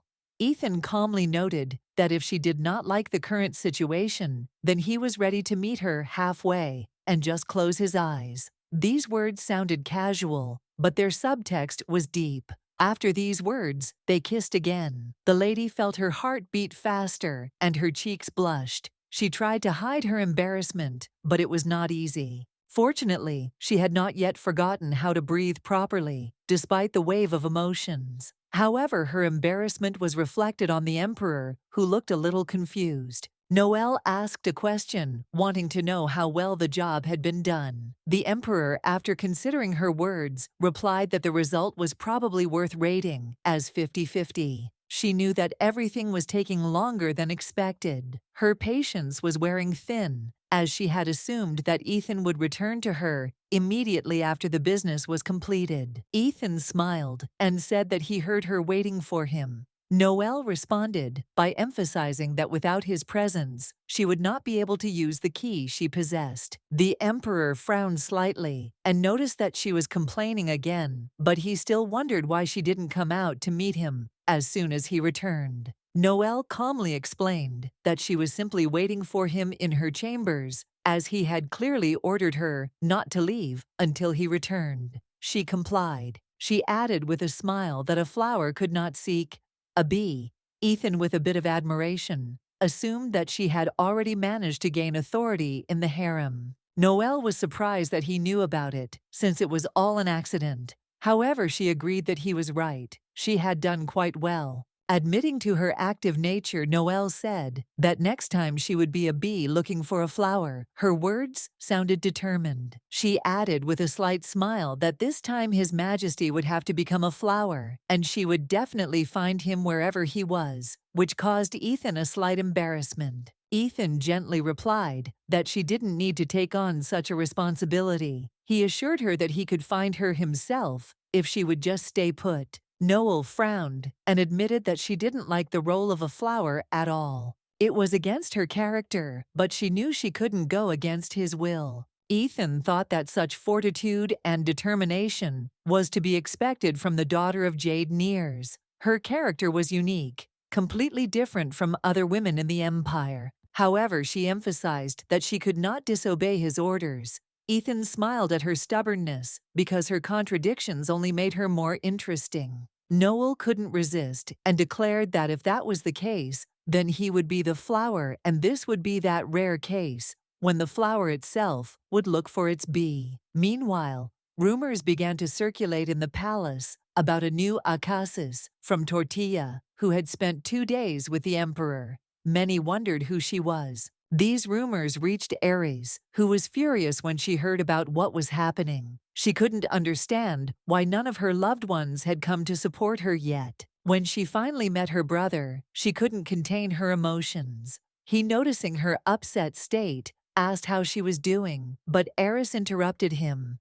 Tears welled up in her eyes, and she threw herself into her brother's arms, complaining that he had ignored her for too long. She could not understand why he visited her so rarely. She admitted that she missed him terribly, and her voice was filled with pain and longing. Her brother, surprised by her tears, was at first confused, but then patiently began to console her. The girl accused him of being the reason she was so worried, because they hadn't seen each other for a long time. The man tried to explain that his work took up all of her time. He reminded that, as Deputy Finance Minister, he is forced to travel frequently, but he still noted that the Akasis from the north probably irritates her a lot. Aris admitted that she had no idea what to do with this girl. She was a stranger, and her sudden appearance in the palace made her feel vulnerable. Her brother, smiling, advised her not to worry, and instead of being angry, try to show her superiority.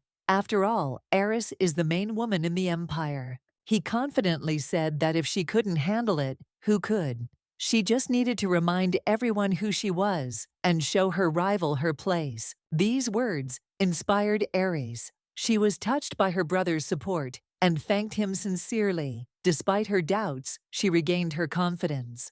Her eyes filled with tears of gratitude again. Her brother, seeing this, reassured her, reminding her that her position as the future Empress guaranteed her an advantage. He firmly promised that he would personally take care of the new Akasis. He was confident that he could handle this task because Aris had always been his first priority. Aris thanked him sincerely for his support, reminding him that he was the only one she could rely on. She felt protected again. The conversation continued on a lighter note, and Aris began to talk about various little things that had happened recently. Her brother couldn't help but make a little mockery. He found it a little funny that despite her beauty and status, Aris had failed to win the Emperor's heart. However, he understood her difficult situation. He decided that as a brother, he had to protect her. But to do that, he first had to meet this northern Akasis himself to understand who he was dealing with. Aris, hearing this, agreed, but warned that Baritas was a place where even the most powerful and influential people could not enter. This worried her. However, the lady remained confident in her decision. Noel smiled calmly and confirmed that she intended to get in there despite all the difficulties. She tried to explain that she had already received permission for this from the Emperor. However, the maid was surprised to learn that the Emperor had actually allowed it. The lady specified that the conversation with His Majesty had not been so easy, but she had achieved her goal. The maid, still doubtful, asked about the details. Noelle hesitated, then replied that she was confident of success, although she knew the chances were 50-50. She had the key, but she knew a lot would be required of her. The maids, still hesitant, tried to explain that this was not enough for success. However, the mistress, looking at them, firmly said that she needed their help. The maid, unable to object, realized that her mistress had no choice but to rely on her help. Noel, feeling determined, emphasized that this was the last chance for success. The girls exchanged glances, doubting the plan, but eventually agreed to help. The lady was confident that if she got the necessary support, she would be able to penetrate Baritas. The lady looked confused, not understanding how exactly to help in this situation. Sierra assumed that the lady already had a plan. She suggested that the lady discuss everything with them, and only then make a decision, because every step is important. The lady nodded in agreement. Her voice was firm as she asked everyone to pay attention. She understood that everything depended on her actions and decided to explain her plan. She began by mentioning Baritas, a place only the Emperor has access to, where rumors say there is a secret door leading directly to his chambers. The lady specified that the door could only be opened with a special key belonging to the Emperor. Without it, it was impossible to get in, which made her plan extremely risky. She calmly stated that she was going to use the key to return the same way. Her confidence was inspiring.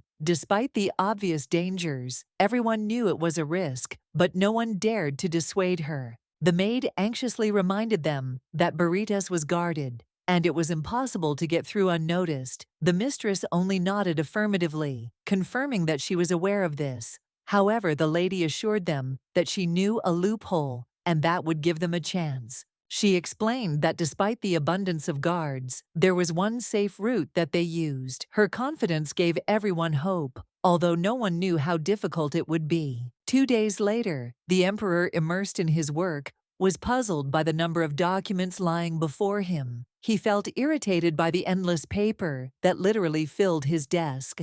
Lucas noticed that the amount of documents had increased significantly over the last 3 days. He warned that they needed to be dealt with quickly, otherwise there would be even more of them, and the situation would get out of control. Aaron suggested taking things slow if things didn't require immediate action. He thought that some work could be left for later, but his comments were met with disapproval. Lucas insisted that the report was very important, and the Emperor had to deal with it immediately. Leaving things as they were was unacceptable because the consequences could be serious. He added that the ministers, instead of doing their job, were doing nothing but arguing. The Emperor sharply rebuked Lucas, ordering him to be quiet, which upset him. Aaron, watching Lucas's reaction, reminded him that he had warned him that the conversation might not end in his favor. He watched the tension between them with a slight grin. Aaron noticed that there were too many rumors in the palace about the new Akasis. He discussed with curiosity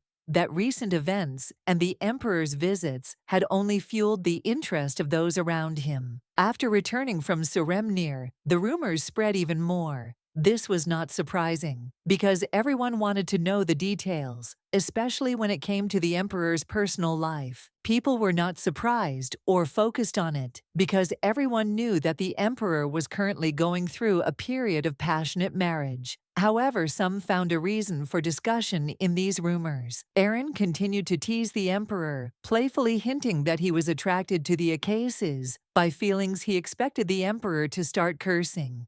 But this only increased the merriment of their conversation. Lucas calmly noted that he hadn't said anything wrong. However, Aaron tried to steer the conversation in another direction, to smooth things over and avoid further conflicts. With a slight smile, Aaron advised the emperor to go outside for some fresh air. He confidently added that the lady was most likely waiting for him. The emperor was puzzled, but seemed intrigued. The emperor expressed surprise, assuming that his mistress was busy reading. He wondered if she was really waiting for him. As such, situations made him wonder about her actions. When Aaron asked again what the emperor meant, he admitted that he was curious to see how the lady would get out of this again. He felt that her behavior was hiding something more. Noelle once again assured herself and the others that her plan was sound and that they would not be caught. Her confidence calmed those around her a little, although the tension still remained. The maid approached Noelle and informed her that Duke Celtic had sent her a letter. This news brought a slight smile to the Acacias.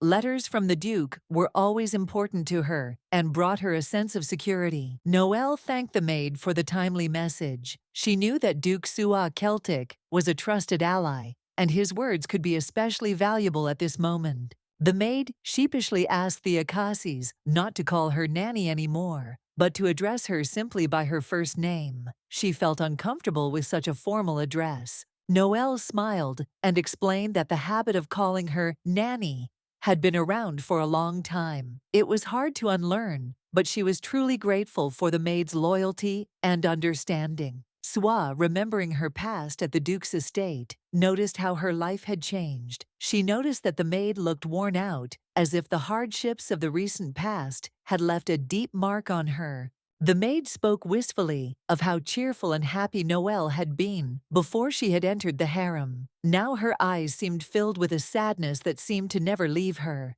Suddenly, another maid appeared in the room, animatedly reporting that she had heard a lot of interesting news. Her story was full of gossip about the latest events in the palace. She enthusiastically told about the new Acacias, who, as it turned out, managed to make a lot of noise. It was said that even the emperor himself visited her palace twice, which became a subject of discussion. The maid also added that Aris had been under a lot of criticism in recent days. Everyone wondered how she could allow this to happen, given her position and influence in the harem. However, opinions were divided. Some believed that Aris deserved her reproaches for her arrogance, while others saw this as an opportunity to punish her for her habit of looking down on others. The maid reminded him to be careful with his expressions. Then she expressed curiosity, asking what kind of person this new Acacias was. She was clearly interested in the mysterious person. In response, the other girl said that she did not know her closely, but she seemed to be able to surprise. She looked mysterious and attracted the attention of those around her. However, the interest did not develop into obsession. The maid decided that she would not think much about the new Acacias, since they had no common business. Her own life was filled with worries, and other people's affairs were left aside. Anxiety filled the heart of one of the maids who feared that their plan might fail. She could not even imagine what would happen if they were caught and asked her mistress to be careful. Noelle, for her part, didn't understand how they could be exposed. She thought the costume Heather had created looked perfect. It hid her true identity and emphasized her elegance. Despite the lady's confidence, the maid reminded her that she was not allowed to visit the imperial chambers. She was worried about Noelle, but did not want to say it out loud once again. Noelle confidently declared that from now on the maid could trust her completely. Her words sounded firm and convincing, as if the mistress knew how to protect them both. The maid told Noelle that her cousin Dean Mate served in the Imperial Guard.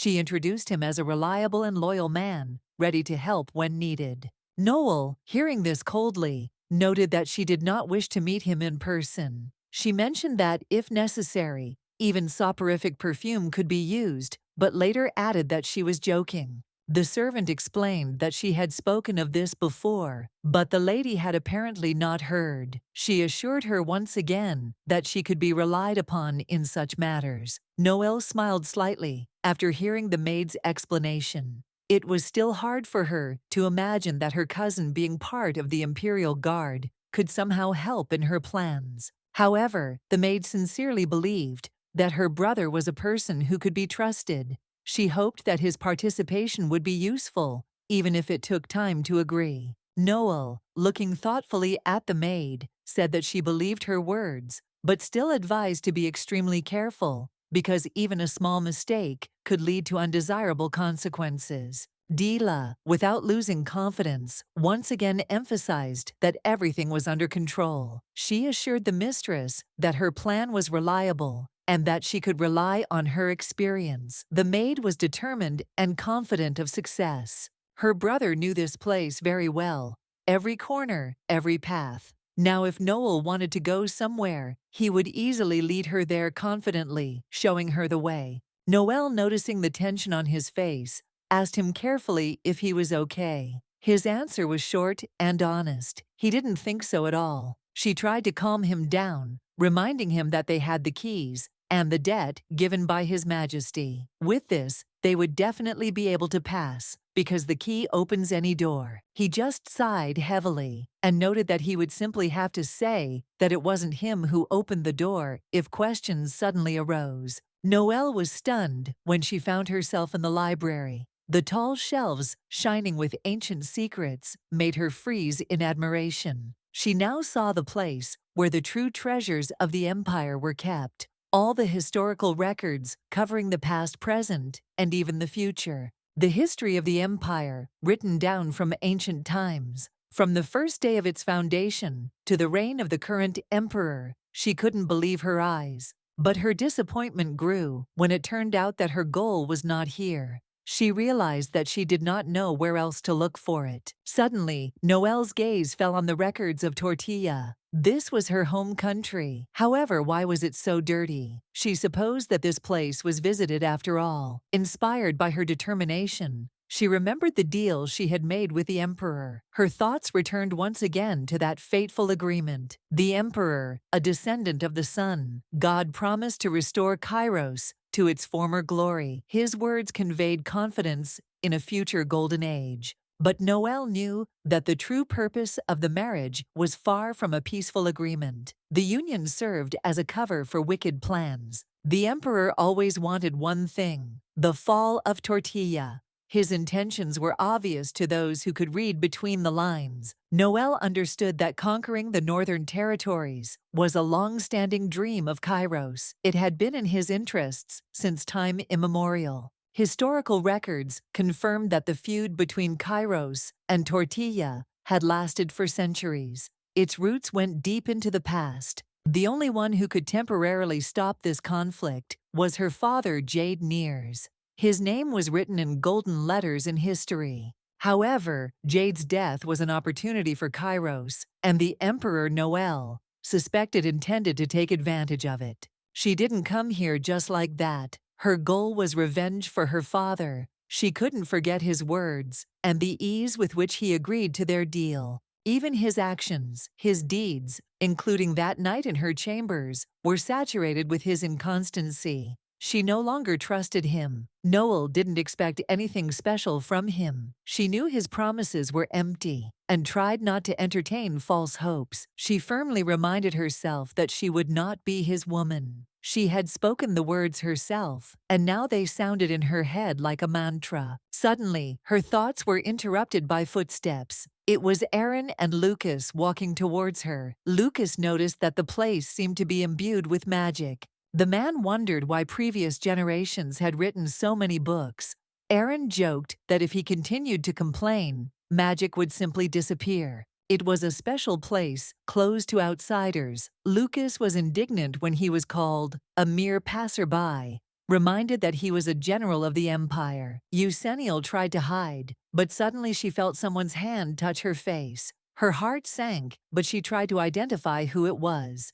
Her thoughts raced until she realized it could be the emperor. His voice confirmed her guess. He said he had not expected her to come. His gaze softened as he called her fearless, his words filled with admiration, but he seemed to be hiding something more behind them. He noted that her appearance today was particularly impressive. He was clearly enjoying the moment, smiling his enigmatic smile. Noelle felt her earlier resolve begin to weaken. She was surprised that he called her by name for the first time, and it touched her. The emperor, looking straight into her eyes, asked her not to avoid him. There was confidence in his voice. He would not let her go. His words seemed tempting to her, but she fought with herself. Everything became more complicated when he kissed her tenderly, upsetting her inner balance. She remembered how they almost got caught and shared it, but Ethan brushed it off, assuring that almost was nothing to be afraid of. The emperor calmly assured that even if someone approached, Lucas would quickly deal with the situation, as always reliably guarding them. Noelle assumed that the gentleman had given orders specifically that they should not be disturbed. He confirmed with a slight grin that this was indeed the case. He looked at her curiously, noting that she was keeping her distance. He jokingly noted that he was not going to eat her, trying to relax her. She didn't immediately understand his joke. Then he asked her to come closer, assuring her that nothing bad would happen if she sat next to him. The emperor spread his cloak on the floor, inviting her to sit down. Her confusion made him wonder, why was this so difficult for her? Noelle finally decided to sit down on the offered cloak. It was strange, but she felt that the emperor was trying to make her comfortable. She felt uneasy about the distance between them and asked him to move closer. It seemed strange to her to be sitting alone with him so far away. The emperor reminded her that it was she who had tried to keep her distance from him. His voice was slightly mocking, but not without a hint of seriousness. Surprised by her reaction, he added that she herself had previously told him not to eat her, and now it seemed to have turned into a joke. Then he gently pulled her close and asked her why she wanted to go to this place so much. His words sounded sincere and almost caring. She explained that there were two reasons. She was drawn by curiosity because this place hid a lot of truth about the world, and she loved studying such documents. But what interested her most was the possibility of finding records that would help her learn more about her own homeland and her family. The emperor assumed she was looking for secret documents about Kairos, but she corrected him with a smile. She was interested in records about their empire. He was puzzled by why the princess of Tortilla was seeking information about her country in Kairos. Her behavior seemed mysterious to him. Noelle explained that she could not find these records on her person, as they concerned her father, General Jade Nyers, about whom she was told almost nothing. She added that her uncle, the current emperor of Tortilla, always hated her father and tried to erase his name from history. After all, an illegitimate child like her father could never lay claim to the throne. This rule had existed since the time of the first emperor Tortilla. Despite this, Jade was the acknowledged heir, but his outstanding successes caused envy and fear in George Nyers, who always sought to control him. Jade possessed great strength and was invincible in battle. Every time he entered the battlefield, he brought victory and glory to his country. He was called a hero who saved the empire in its hour of need. The people extolled his name and thanked him for the peace and tranquility he provided. People called him the god of war. They believed that he would forever preserve peace and prosperity in their empire. Jade considered himself lucky. Despite the tough battles, he always emerged victorious. It seemed to him that fate was on his side. But his brother George saw him as a threat. He grew up in Jade's shadow and perhaps dreamed of becoming an emperor too, although he carefully hid it. George pretended not to care in public, but in his heart, envy was brewing.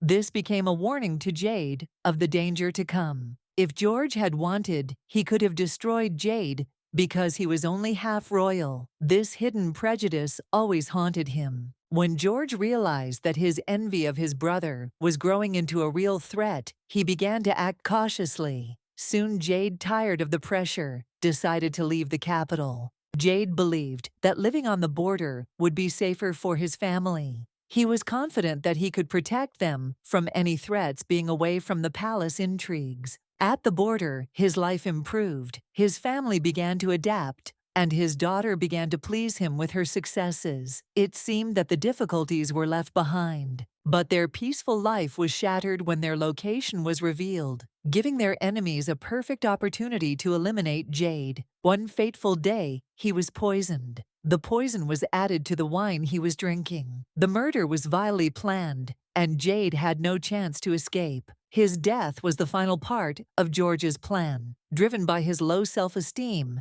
and a desire to eliminate his talented brother. Noelle felt she had to know the truth about who her father had encountered at the border. She longed to understand the nature of this struggle. She wanted to know how great her father was, and conversely, how low those who stood against him could fall. This knowledge became her goal. No one in Tortilla dared to tell her about it. The truth about her father and his life was shrouded in silence. The Emperor listened to her story and thought about it. He could not imagine that the situation was so difficult. Noel was determined. Their conversation was accompanied by an unexpected closeness. They hugged, although both understood that these moments were only temporary consolation. Noelle couldn't understand why every gesture he made her misinterpret his feelings. It all confused her. However, she decided not to give in to emotions. Her main goal remained the destruction of Tortilla, the homeland that betrayed her father.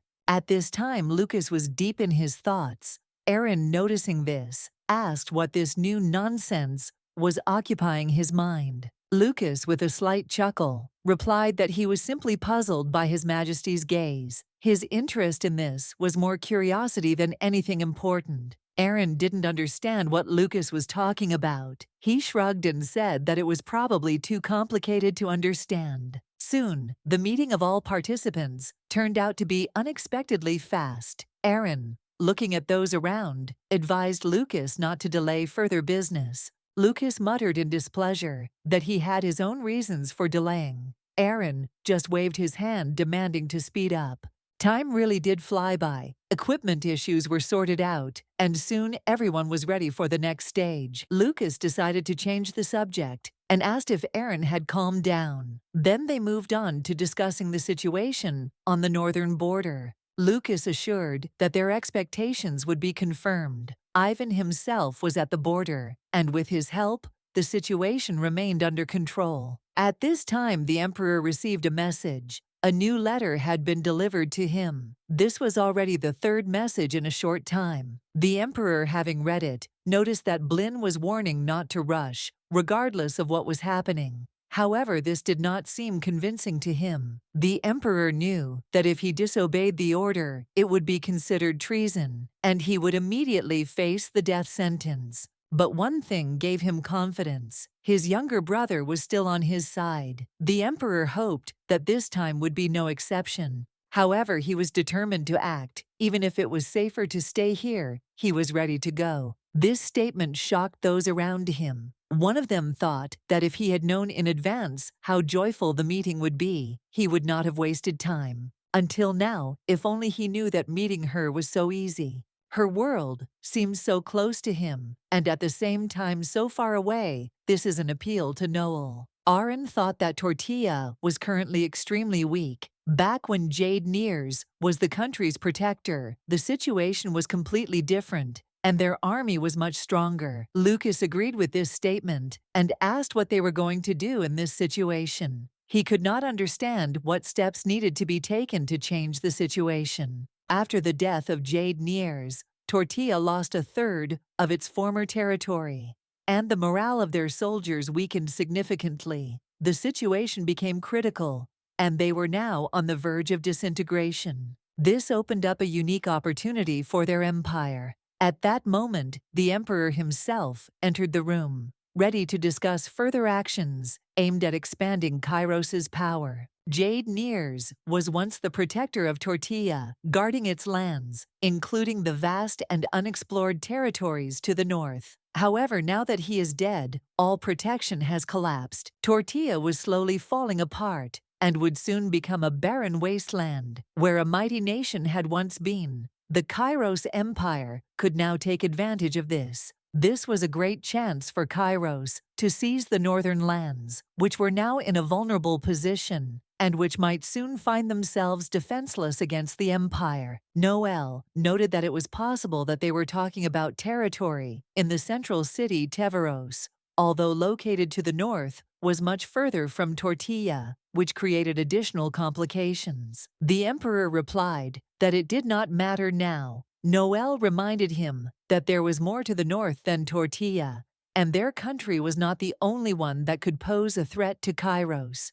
Teveros is also an old and powerful country that has maintained its independence for many years. If a war breaks out, they will definitely not stand aside and may intervene in the conflict. Ethan wondered what Teveros was and how it could pose a threat to the empire. He was not entirely sure of the possible consequences of a clash with this state. Tortilla and Teveros were once sister kingdoms, and their kings were even brothers. However, time changed the relations between the countries, and they often fought for control of the northern lands. Over time, each of the two kingdoms began to seek dominance in the north, which inevitably led to conflicts. They often fought among themselves, each unwilling to give in. The emperor believed that Tortilla had been the winner in these conflicts for the last 100 years, but now that it had weakened, the situation could change and everything would depend on further actions. Ethan was surprised by the emperor's words and asked again what he meant by Tortilla's victories in the last 100 years.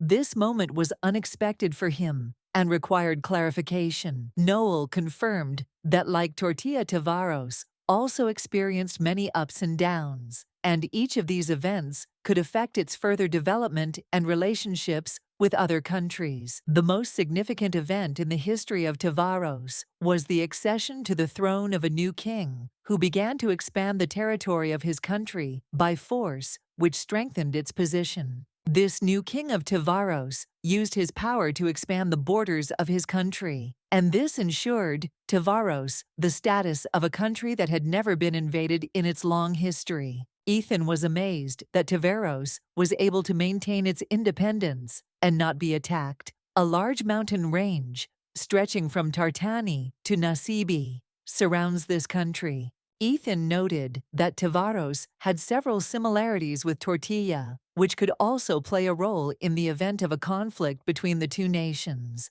He saw many parallels in this. Noel agreed with his remark and added that if the emperor wanted to take Teveros, he would have to pass through the Nasibe Mountains, and it was important to ensure the survival of the soldiers on that difficult journey. One of the plans is to build bases in the countries around Teveros, which would give soldiers the opportunity to prepare for a possible invasion of Teveros. But this is a plan that does not seem honest. Such a plan, though possible, would not give them a fair victory. The emperor knew that he would not be considered great if he acted in such a way, for it was too cunning and mean. It would have been equally possible to capture Tortilla, but to do so, it would have been necessary to overcome two main obstacles, the Tartani Mountains and Tortilla itself, which would have created problems for any invader. Crossing the Tartan is a serious problem, as the mountainous terrain significantly reduces the combat effectiveness of soldiers, and this must be taken into account when planning military operations in this region. Once the troops cross the mountains, the red walls of Tortilla will open up before them, and this will be a serious blow to the morale of the soldiers, because they will see powerful enemy defenses. Ethan agreed that these points were logical and would be wise to take them into account when planning a territorial takeover.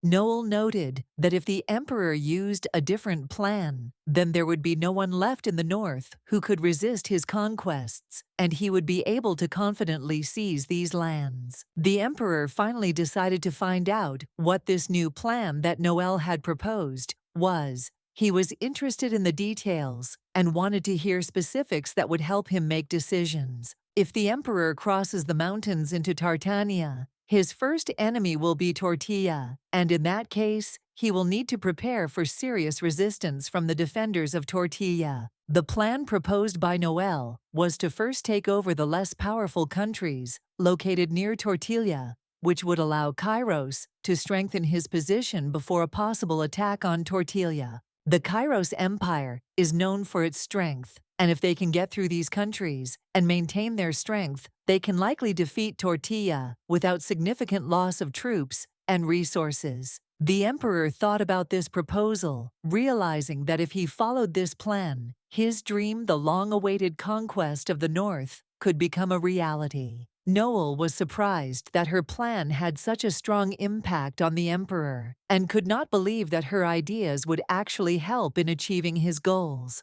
Ethan asked her not to be modest and admit that her help had indeed made a significant impact. He was confident that her plan would be successful and that it could change the course of the entire campaign. Ethan decided it was time to stop talking about this topic and suggested that Noel take a break. At that moment, 3 men appeared from around the corner. The men exchanged glances, and one of them remarked that Aaron must acknowledge the importance of the proposed plan. Lucas, a little shocked, added that he did not expect such proposals from Noel. Everything that was happening seemed unexpected and difficult to perceive in the current situation. The emperor, noticing their reaction, told Lucas to simply observe what was happening. He knew that these discussions were important, but he did not want anyone to interfere with the decision he was about to make. He noted that Noel really knew the North, its history, and features better than anyone else. Her knowledge proved invaluable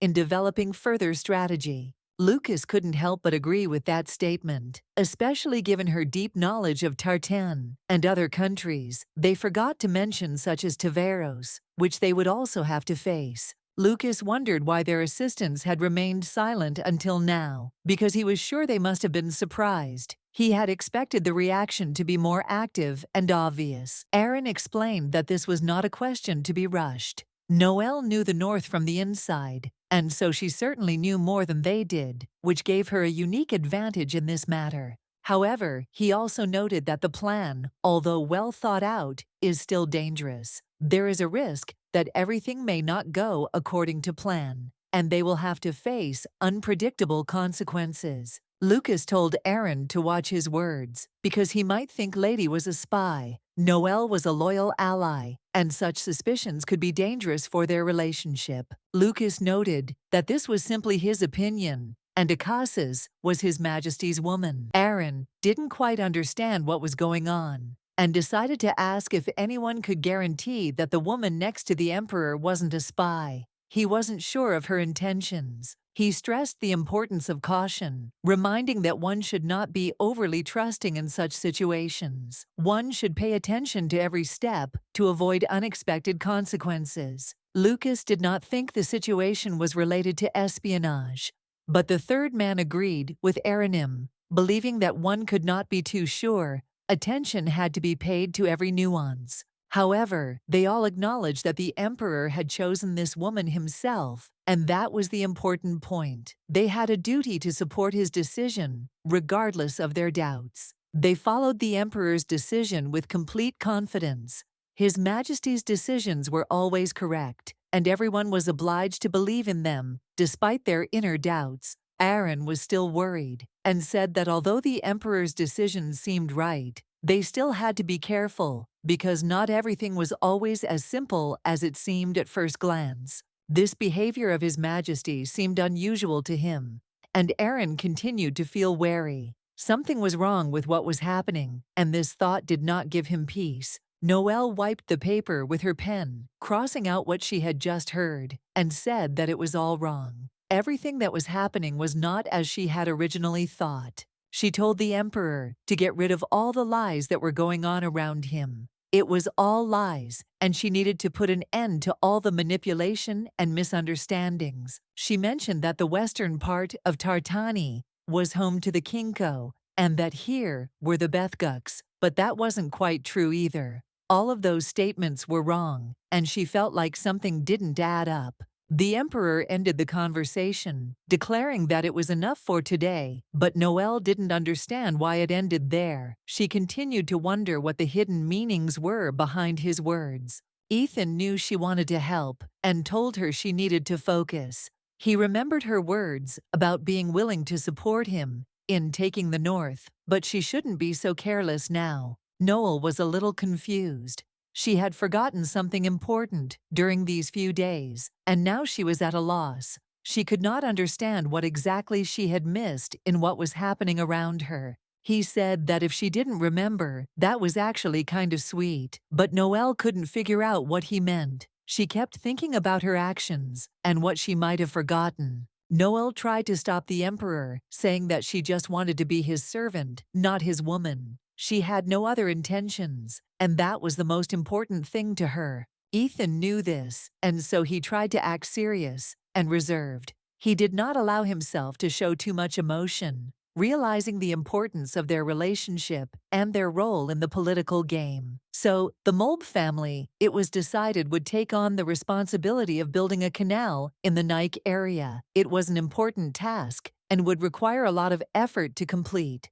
The head of the Molb family, Pierre Molb, led the project. Although their family contributed relatively little to it, for them, it was a significant contribution to the national cause. Aris offered her help in this project, stating that they could do whatever was needed. The emperor promised that he would never forget their loyalty and help in such an important matter. This offer from the Molb family was not something that could be refused. The construction of a canal in the Nike area required a lot of resources, and only such a family could handle the task. The only family capable of supporting a national project of such magnitude could be the Molb family. They had acquired a status capable of significantly influencing the political situation in the empire. But this decision was not so simple. By receiving such a project, the Molb family could significantly increase its influence, which would not please many, including the emperor.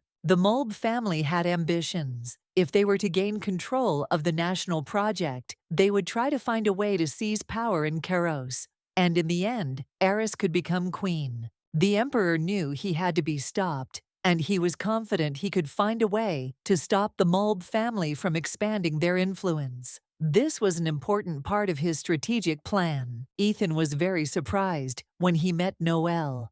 His gaze was filled with curiosity because she seemed to him a mysterious and unexpected figure in these political games. Ethan asked her how she, as an Akasis, could greet the emperor. He was interested in her behavior and expected some sign of respect or affection from her. Noelle thought he would just pass by, but suddenly he called out to her, and now she had to answer. It was unexpected, and she felt a little embarrassed. Noelle had no intention of eavesdropping on their conversations, but she began to realize that they were discussing a national project. This was no casual discussion, and her curiosity grew. Akasis Eris also took part in the conversation, and if this was indeed the case, then Noelle began to understand that the emperor was trying to achieve something more than it seemed at first glance. He did it on purpose. He wanted them to see her and understand her importance. Noelle felt like her role in this conversation was just beginning. Noelle was glad to meet him, but she couldn't figure out what to do now. The emperor asked her where she was going, and she decided to be frank. Noelle informed him that she was returning to her quarters. Since he was already expected, she decided that she would go straight there. She saw no point in delaying it. Ethan turned to her, noting that this meeting was destined to happen. He suggested that they at least greet each other, as it would be polite and proper. The girl understood his words, but still did not understand what she should do next. She felt insecure standing in front of him and did not know what step should be next. Noelle turned to the man standing next to Akasis Eris and assumed it was Duke Molb. She wanted to know more about him so she could understand how he could best handle this situation. After this, the girl introduced herself and said that she was the first princess of Tortilla. She greeted him politely, realizing the importance of this meeting for their future relationship. She was pleased to meet him. However, deep down she knew that this was the emperor's order. He wanted her to deal with Pierre Molb. and she could not ignore it. Noel also wanted him to bow his head to her, acknowledging his lowly position. This was important to her, to emphasize her respect for the emperor. For Noel, this was not easy. She wanted Pierre Molbe to bow to her in the presence of the emperor. She was determined to make him acknowledge his place in this political game. She was sure that this was necessary to maintain her own respect and status. This action was not only to establish her in the eyes of the emperor, but also to show everyone her determination. Noel knew this was a test for Pierre Molbe, and she wanted to see how he would handle the challenge. His reaction was important to her, to understand his true intentions and character. The Duke was furious at the woman's appearance. Her presence disrupted his plans and called his influence into question. However, he perceived it as a test of His Majesty's strength and will. His Majesty remained focused. The Duke understood that the Emperor was not prone to losing his emotions, and the time for decisive action had not yet come. Keeping an outwardly calm face, the Duke kissed Noel's hand. He said coolly that he was pleased to meet her, although his irritation was still seething inside. Noel smiled and said that they would meet more often in the future. She said it with confidence, as if she knew in advance how things would turn out. She turned to His Highness, reminding him that it was time for him to go. However, he calmly informed her that he was not going to accompany them, causing her confusion. His Highness explained he had an important mission to carry out in Surum. After saying goodbye, he wished them luck, leaving them alone with their thoughts. The Emperor also said goodbye to the Duke, emphasizing that their paths were now diverging. His words sounded like the end of an important chapter and the beginning of a new one. When Noel and the Duke were alone, she decided to ask the question that had been tormenting her for a long time. How long was he going to pursue her, because it seemed he had already gotten what he wanted? His Majesty unexpectedly agreed with her words, admitting that his actions might have been too cruel. This frankness surprised her a little. Noel replied that she wanted to leave, but she always found herself in the center of events. Her fate seemed to be tied to these intrigues. The Emperor looked at her carefully, conveying a message to her. He did not want her to take his actions the wrong way. This was his way of protecting her. The Empress, having learned of his words, thought that the Emperor simply wanted to spite the Duke. She perceived this act as another game in their eternal struggle. The Emperor, noticing her reaction, calmly confirmed her guess,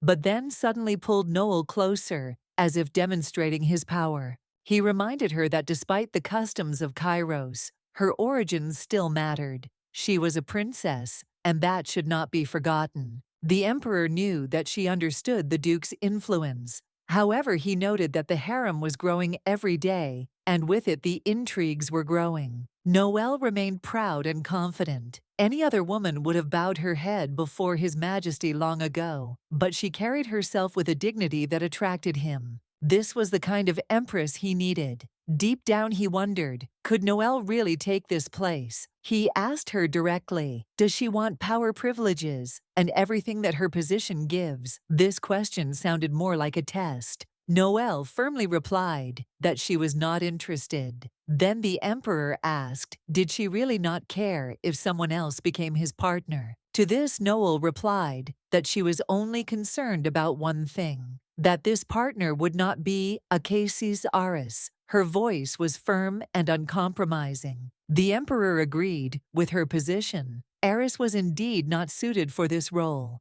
but he continued to insist, asking if she wanted to be by his side. He described the life she could have, the place of Empress power, comfort, and shared rule. Didn't she want that? Noel regretfully reported that her answer remained the same. Her principles and aspirations did not allow her to accept such conditions. The Emperor realized that it was useless to argue. He said that he would leave her first and left, maintaining an outward calm, but his irritation was noticeable. Noel knew her answer had hurt him. She could see how it had hurt his pride, but she knew that honesty was the only right thing to do. The Duke, watching this scene, was indignant. How could this woman in such a position dare to behave so arrogantly? He reproached his daughter for her inaction. In his opinion, the concubines should have been suppressed immediately, not allowed to go beyond the limits of what was permitted. Eris tried to argue with her father, reminding him that reckless actions could lead to disaster. However, the Duke remained adamant. The Duke's son assured that there was nothing to worry about. Cases. Noel had no support, and in the end, it was Aris who would become Empress as planned. The Duke sternly warned his son not to act recklessly, because the Emperor must remain unharmed. He demanded prudence from him. The son promised to heed his father's instructions. Meanwhile, Aris met Cain, and was surprised that he had appeared here at such an unusual time. Cain apologized with a smile for his sudden appearance. He explained that he had been helping his father and had been delayed, but was glad to have met her by chance. His words sounded as if he was genuinely happy to meet her. However, Eris felt annoyed. She was not in the mood to listen to his compliments. Her cold response made everyone around her wonder how their relationship would work out. No one knew where it would lead, but the tension was growing. Eris replied that their meeting was just a coincidence. She made it clear that there was no need to look for anything more in this than what was actually there. At the same time, many recalled that she was expelled from her barbarian kingdom. The Emperor was kind to her, but changing her fate was not easy. Destiny is cruel. Those born to fly always fly, and those who crawl will remain on the ground. This is a lesson Aris learned from childhood. Cain reminded her that she must remember her place. He made it clear that violating boundaries could lead to dire consequences for her. Noel coldly pushed him away, telling him that he didn't know his place. She reminded him that she was an Akasis, and he was only the son of a peasant woman. Her voice was firm as she added that His Majesty was not known for his patience. She warned that those who forget their place often pay for it with their lives. Cain was furious. He didn't understand how she dared to talk like that to him, the heir to one of the most powerful families in the country. His anger was so strong that he raised his hand to Noel, intending to teach her a lesson for such insolent behavior and her contempt for him. But at the last moment, someone stopped him. The man's gaze was stern as he asked how Cain dared to touch His Majesty's Akasas. Cain turned around and saw a man in military uniform. Cain winced as he heard the man call him an idiot. It wasn't until he turned around that he realized who it was. General Lucas Severus stood before him, and the serious expression on his face didn't bode well. The general immediately ordered Cain to stand down, warning that otherwise there could be unpleasant consequences. Cain felt angry, his pride hurt by such harshness. Cain clenched his fists and gave Lucas a hurt look, promising that this meeting would not be a thing of the past. "We'll see each other again," he said, as he walked away, still thinking about his hurt. Noel watched the scene unfold, certain that General Lucas himself stood before her. She felt grateful for his intervention, knowing that he had prevented any potential trouble. Lucas, hearing the words of gratitude, only shrugged his shoulders. He noted that he was doing his duty and did not deserve gratitude. However, he added that he knew Cain's reputation, a man who does not watch his actions. The general noted that if Noel encountered such behavior again, she should report it to him. "I can teach that boy a lesson," he added firmly. Lucas made a disparaging comment, saying that Cain didn't look like an emperor at all, but rather like a dog trying to bark but unable to do anything. Suddenly, Lucas remembered that he had not introduced himself. He gave his name Lucas Saver and added that it was an honor to meet Lady Akasas. His voice was reserved but respectful. Noel returned his gesture by introducing herself. She emphasized that she was glad to meet such a famous person as the General of the Empire. Her words sounded sincere. The general smiled, confirming that they would most likely see each other more often. He added that he serves as His Majesty's blade, which is always close by and always in demand.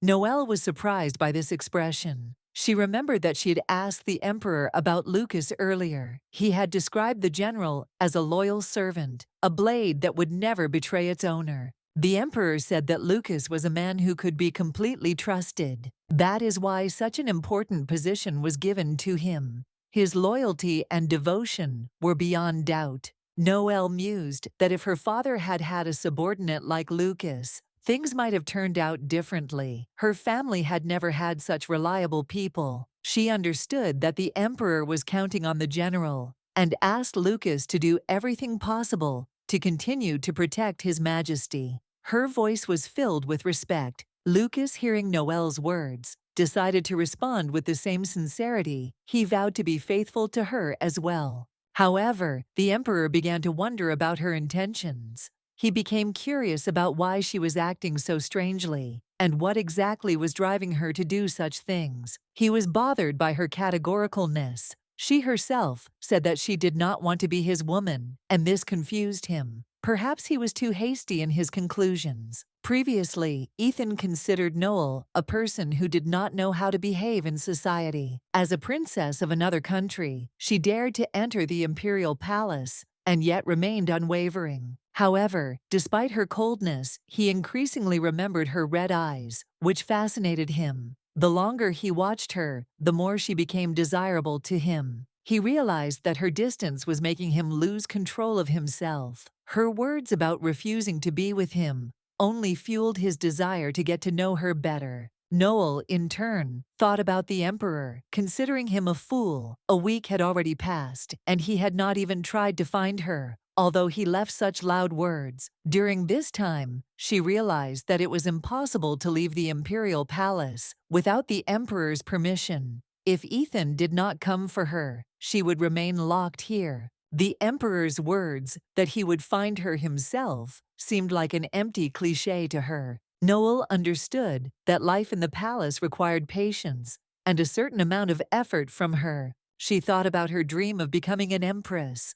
Although the path to this was not easy, she was ready to cope with all the challenges. To achieve her goal, Noelle knew she had to tread carefully. First of all, she decided that she had to find out more about the emperor's feelings for her. Her thoughts were interrupted by an encounter with a strange woman. The maid informed her that it was Lady Swa, who looked quite elegant. Noel noted that she had been looking for her but had not expected them to meet so casually. She introduced herself, and Lady Swa reciprocated. Noel suggested that they have tea together. She noticed that Sua's chambers were nearby and suggested that they visit there to enjoy a conversation over a cup of tea. Sua was a little surprised by the offer, but agreed. She explained that she had recently received a special tea that could pleasantly surprise them. As they began to talk, Noel noted that the tea had a delicate aroma. Sua added with a smile that this is a family recipe that has been kept in their family for many years. As the conversation continued, Sua revealed that she had brought with her several favorite items from her home to make her feel comfortable in her new palace surroundings. Noel listened to her with interest, sharing her impressions of the palace. She noticed that the atmosphere here was completely different, but she liked the freshness of the air and the light breeze. During the conversation, the girls noticed the bonsai in Sua's chambers. Noel noted that all the trees here look especially picturesque, despite the lack of flowers. Sua explained that she prefers non-flowering plants to avoid attracting bees. This simple solution helped maintain the tranquility of her chambers. Noelle agreed with a smile that bees were indeed attracted to flowers. She remembered her earlier joke about being a bee looking for a flower. Sua added that her life was like that of a flower, which made Noel think about the words she had said to the emperor earlier. The emperor turned to his butler and said that the room was too empty. He waited for an answer, but when he did not receive one, he turned again to his servant with a persistent remark. The emperor felt very tired and, deciding to rest a little, decided to close his eyes, but a moment later he suddenly opened them, as if something had frightened or alarmed him. Suddenly grabbing the knife, he made a sharp movement and threw it, not expecting to see anyone nearby. His actions were quick and decisive, as if he sensed something. The gentleman, seeing what was happening, asked who it was, and then realized that in front of him stood the Akases, who said with a smile that it was a surprise for him. The emperor was truly surprised to see her. She humbly noting, said that she almost died, trying to get through all the obstacles to get here. The emperor could not understand how she had ended up in his room. She replied that she had come in search of a flower that was connected to an important quest for her, as strange as it may sound. The emperor laughed, realizing that this was truly a wonderful flower, and jokingly said that he could not help but appreciate her incredible personality and unusual beauty. She was truly beautiful. After that, both decided to go for a walk, enjoying the moment that gave them rest and a little freedom from their duties. The emperor asked how she ended up in his office, not expecting such a strange and unpredictable visit, which added even more intrigue to their conversation. The lady showed him the key and said with a smile that it was all thanks to him. The emperor was surprised, but even at that moment, he could not help but appreciate her resourcefulness. He admitted that he had indeed helped her, assuming that she had come through the library. Noel confirmed this, saying that the butler had shown her the way himself. Now the emperor understood everything. Jeremy wanted to give him some rest. He noted that she was not only an amazing flower, but also brave, despite her circumstances. He asked her to sit on his lap, which made the girl feel embarrassed. The emperor, noticing her embarrassment, asked her to wait a little before doing so. He just wanted to sit in silence for a while, because he had missed her presence for so long, and couldn't resist enjoying her scent. The girl, feeling awkward, decided to apologize for ruining his mood with her appearance, although she didn't think that everything would turn out this way. Despite her apology, her words did not change what had been decided during the week, and she accepted the conclusions they had both reached. His gaze, like red eyes, will not waver or give in to anything, even if he gave all his gold to make her look at him. Noel wanted to say something, but they just kissed, as if nothing else existed in this world except their meetings and this moment. The emperor pulled away and said that everything was fine, and the kisses became even better, much deeper than before, as if time had stopped. The girl noted that this was possible thanks to her incredibly skilled mentor. The emperor, in turn, said that this made him jealous. She said that he was so extraordinary that she could not keep up with him, and now she had to make every effort to live up to her mentor's expectations. She added that there was only one way out. She needed time to find her way and come to it, no matter how it sounds. The emperor could not understand how she could obtain permission when she had met Akasis Sua by chance. She explained that Sua was of the Celtic family and was treated with respect by the empire. Akasis Sua was the only daughter of her family, who was rumored to be the daughter of her family until she became an Akasis and took charge of Molby. However, when the emperor came to her to spend the night with her, she did something she should not have done. This event left a mark on their relationship, influencing their future encounters. Since then, the emperor no longer visited her, but he was sure that if Noel tried, she had every chance of a successful future, even without connections and patrons. The lady believed that she should not stop seeing Sua, despite everything that had happened. It would be a wise decision, because an alliance with her could open up many opportunities. The emperor, hearing her proposal, asked again what would happen if he said no. Noel replied that it would upset her, but she could not change anything if it was the order of His Majesty. He said she could do whatever she wanted. Noel, after thinking, said that she thought Lady was beautiful, and if she had to choose, she would choose Sua over Aris. Aris, although gorgeous, seemed too refined and strong, while Sua was much more innocent. The emperor could not believe that she was praising another woman in his presence. The emperor said that he would give his opinion to her. Noel felt very embarrassed, not knowing how to react to his words, and tried to look away. She noted that she had asked him not to make such statements in public places because she felt awkward. She said that they needed to cover up for a while to avoid unnecessary conversations. The emperor replied that there was no need to cover it up, since he knew that it still embarrassed her greatly, and nothing could be done about it. Noel enjoyed her time with Sua. she learned many new things about life in Kairos, including stories about the upcoming hunting competitions that would be held soon. The hunting competition was a big deal,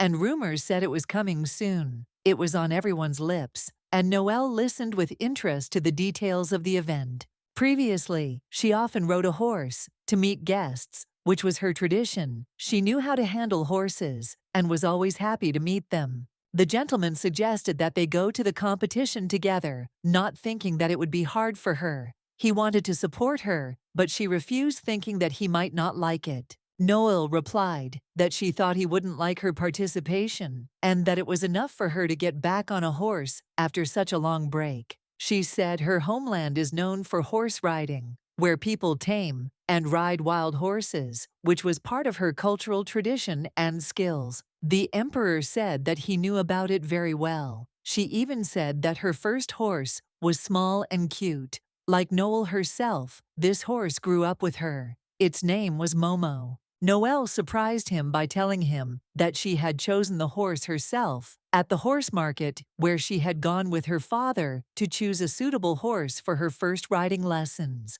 The emperor was surprised that the horse was a gift from her father, but unfortunately, her uncle killed the horse, which upset her very much because it was so important to her. The emperor told her to get up because they had to go somewhere. The girl did not understand where they were going and what made him suddenly show such interest. The Lord said that as soon as they arrived, she would understand everything. They came to the stables, where the emperor said that she could choose a horse for herself, and it would be a gift from him. The girl was absolutely delighted and began to examine the horses, trying to choose the one that would suit her best. The emperor noted that he could not lie when choosing the best gift. When she approached one horse, it immediately made several jumps. The emperor became frightened and shouted to her to be careful with this horse because it could be dangerous. However, the horse calmed down immediately. When Noelle approached it, it calmly accepted her presence, and the situation calmed down. Noelle was confident in her abilities and was not afraid.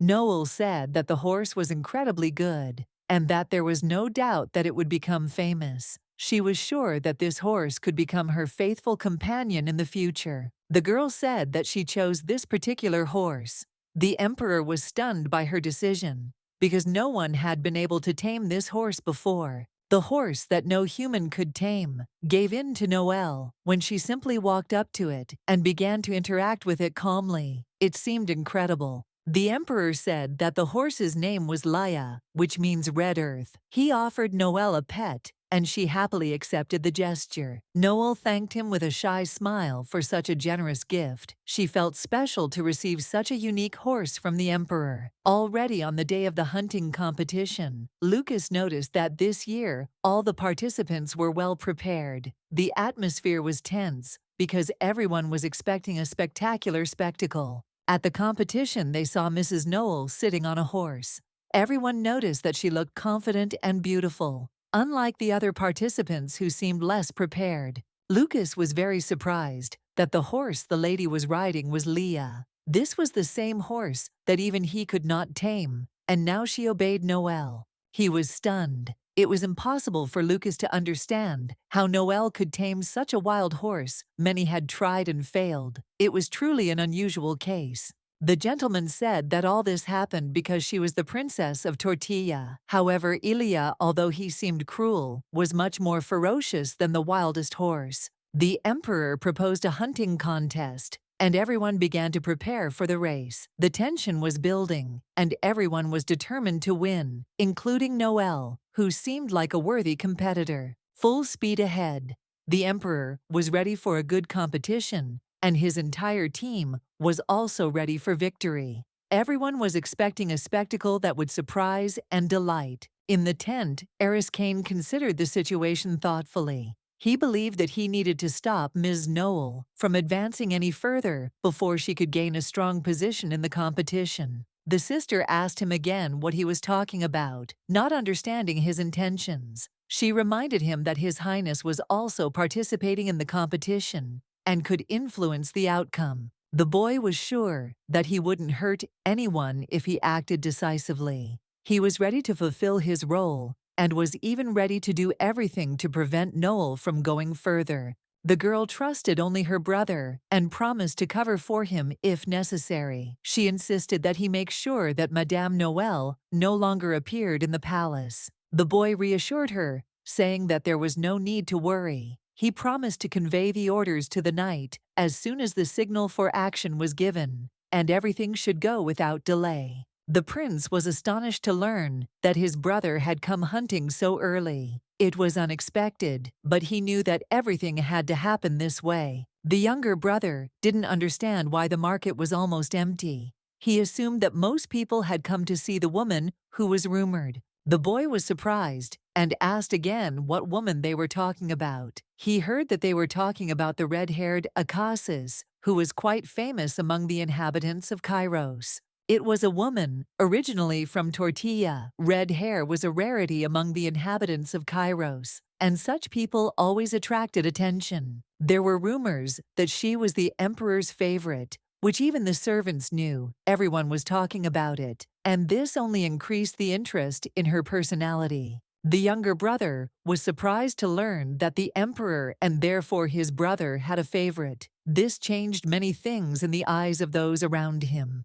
The prince was shocked. He knew that the emperor's daughter was known for her bad character, and her behavior was never admired. But this situation was completely different. This time, however, it was not the emperor's daughter. The first princess of Tortilla had arrived, the only daughter of Jade Nears, who they had not previously known about. The man was amazed when the servant confirmed that instead of the emperor's daughter, it was indeed the first princess of Tortilla who had arrived, which was completely unexpected. The servant reported that the first princess of Tortilla had arrived instead of the emperor's daughter. This was an important event that could influence all subsequent events in the empire. Sierra told the lady that the imperial knight had brought a letter from the emperor himself. This letter must have been important and contained important instructions. The servant read out the letter. It stated that the emperor wished to convey his attention and care to Madame Noel, which emphasized her special position at court. Aris noticed that the emperor seemed to miss his Akasis, and this was evident from his letter. The servant, in turn, drew conclusions from the knight's epaulette. The servant noticed that it was a real imperial knight, and Mrs. Noel decided to go with him. Everything happened so suddenly and quickly, but the knight shouted that the maid should know her place. Noel asked to wait, as she was going to return soon, not wanting to leave the place where she was expected.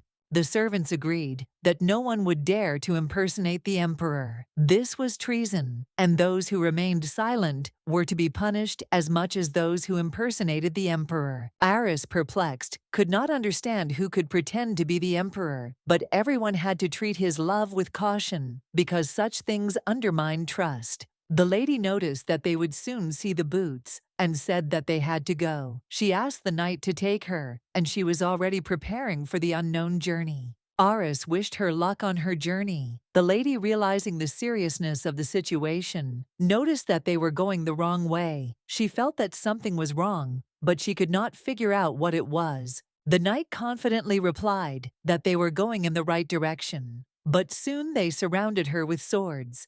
Everything happened quickly, and the lady realized that her plan had been exposed. She didn't expect the knights to trap her so easily, but she remained calm. Their actions seemed too obvious to her, and she already guessed what was going on. The knights were surprised by her fortitude. They had heard that she was unwavering, but they did not expect her to react so calmly to a threat. It spoke of her confidence and determination. Noelle decided she would not give in. And as before, she was not afraid of the threat. She thought that they did not understand how dangerous the game was. She knew that she came from a barbaric country, and such threats were nothing new to her. But she was not going to just give up, even if she was in the most dangerous situation now. The situation became more tense. Noel realized that the valley of death awaited her, and that everything would not be as easy as they thought. She was ready to fight to the end.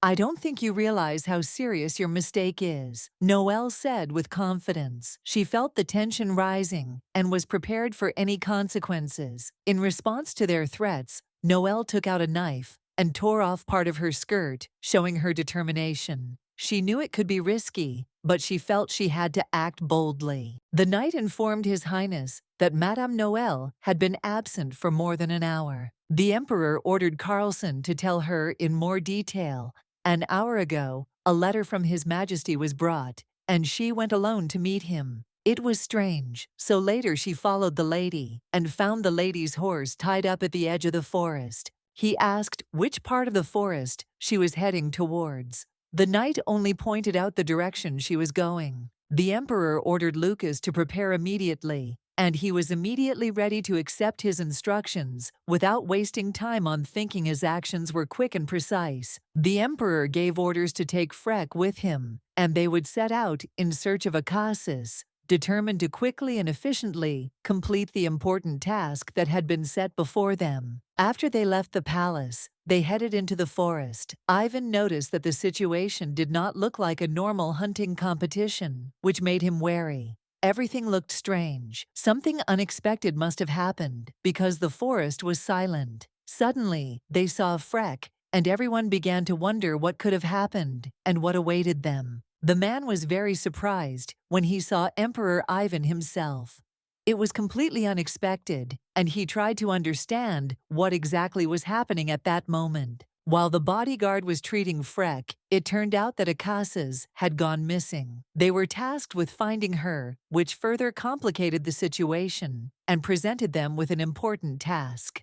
Ivan asked where exactly she could have disappeared. The guy replied that she could be found in this part of the forest, which gave them a new point to search for and further action. The servant informed the Emperor that he had a bad feeling. This feeling of anxiety and uncertainty was bothering him greatly, making him wary. Finally, they found her, but there were many dead knights in that place. The woman, without any equipment, was able to defeat a whole squad of soldiers in armor, which impressed everyone. Lucas was stunned by what he saw. He thought that such a thing was impossible. The lady simply smiled at the Emperor, not paying any special attention to it, as if it was a normal thing. The woman remarked that she had not expected him to come. The Emperor asked from whom she had learned to wield a sword, like that which sparked interest in her abilities and training. Noelle replied that she had been taught by a man. The Emperor was surprised and remarked that she should undergo training again to improve her skill and technique.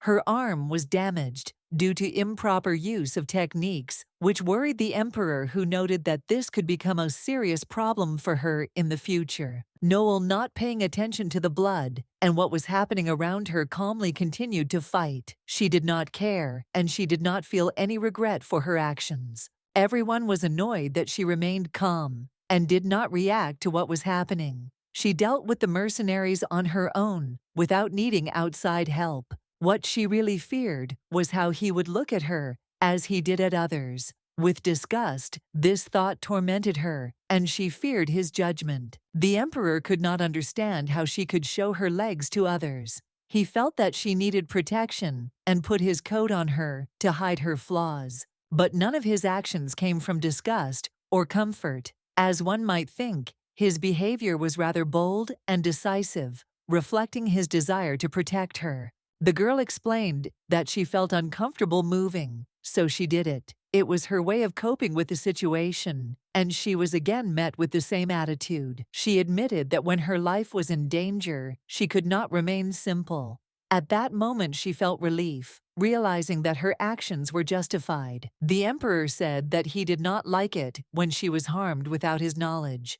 However, if she was well, he would not interfere, although his concern did not go away. Ivan thought that it was indeed Noelle. Her character and actions were as he remembered, and he realized with surprise that she remained the same. 3. The servant hoped that the Emperor was wrong, and that such situations would not happen again. He looked for a way to prevent further consequences and minimize the risks. 3. He would not let this matter go unnoticed today. Someone had dared to attack Akasis right under his nose, and he was not going to let it go unpunished. 3. The girl turned to the Emperor, saying that this had happened because of her. She asked him to let her deal with the situation herself. so that all the problems would be solved on her terms. 3. The emperor replied that her problems were now his problems. However, being the emperor, he promised to punish everyone who dared to leave a sword on his woman in his country. 3. The lady replied that she should not be like that. The emperor could not understand what she was talking about, and this only increased his bewilderment at her words. 3. Noel was angry too, but at the moment there was no clear evidence to blame those responsible for what was happening. Everything was too confusing. 3. Just recently, they said that they would start building a water channel. This incident should not interfere with the national project, which was important for the whole country. 3. If they made a mistake, the nobles who had rallied around the family might strike back. This was a serious warning that had to be heeded. 3. The right moment had to be waited for to take revenge on the family. Noel was sure that this event should not be connected with her in any way, so as not to complicate the situation. 3. She did not want the emperor to be known in history as a tyrant, so she asked him to entrust the decision of this matter to her. This was her wish, and she hoped for his understanding. However, she remained unharmed. The emperor noticed that something was wrong, and she was clearly not in perfect order, which worried him the most. Instead of continuing the conversation, she had a request. The emperor was surprised and asked again, trying to understand what she meant. The girl began to imagine how Eris would be kneeling before her, asking for forgiveness. This image in her head made her smile, but it was no less disturbing. They said goodbye, and the emperor remembered how she asked him for the dagger in the carriage. It was a strange and interesting moment that he remembered. Since she had a sword pointed at her, she had to respond correctly too. This was her way of defending herself, and she knew she had to act decisively. The emperor agreed, but now he thought that she was clearly like her father. Her actions and thinking were logical, which confirmed her upbringing and character. She knew who to worship and who to avoid, and she always acted in accordance with these principles, which spoke of her clear understanding of the world. Although she told him to wait, he knew he had to warn them.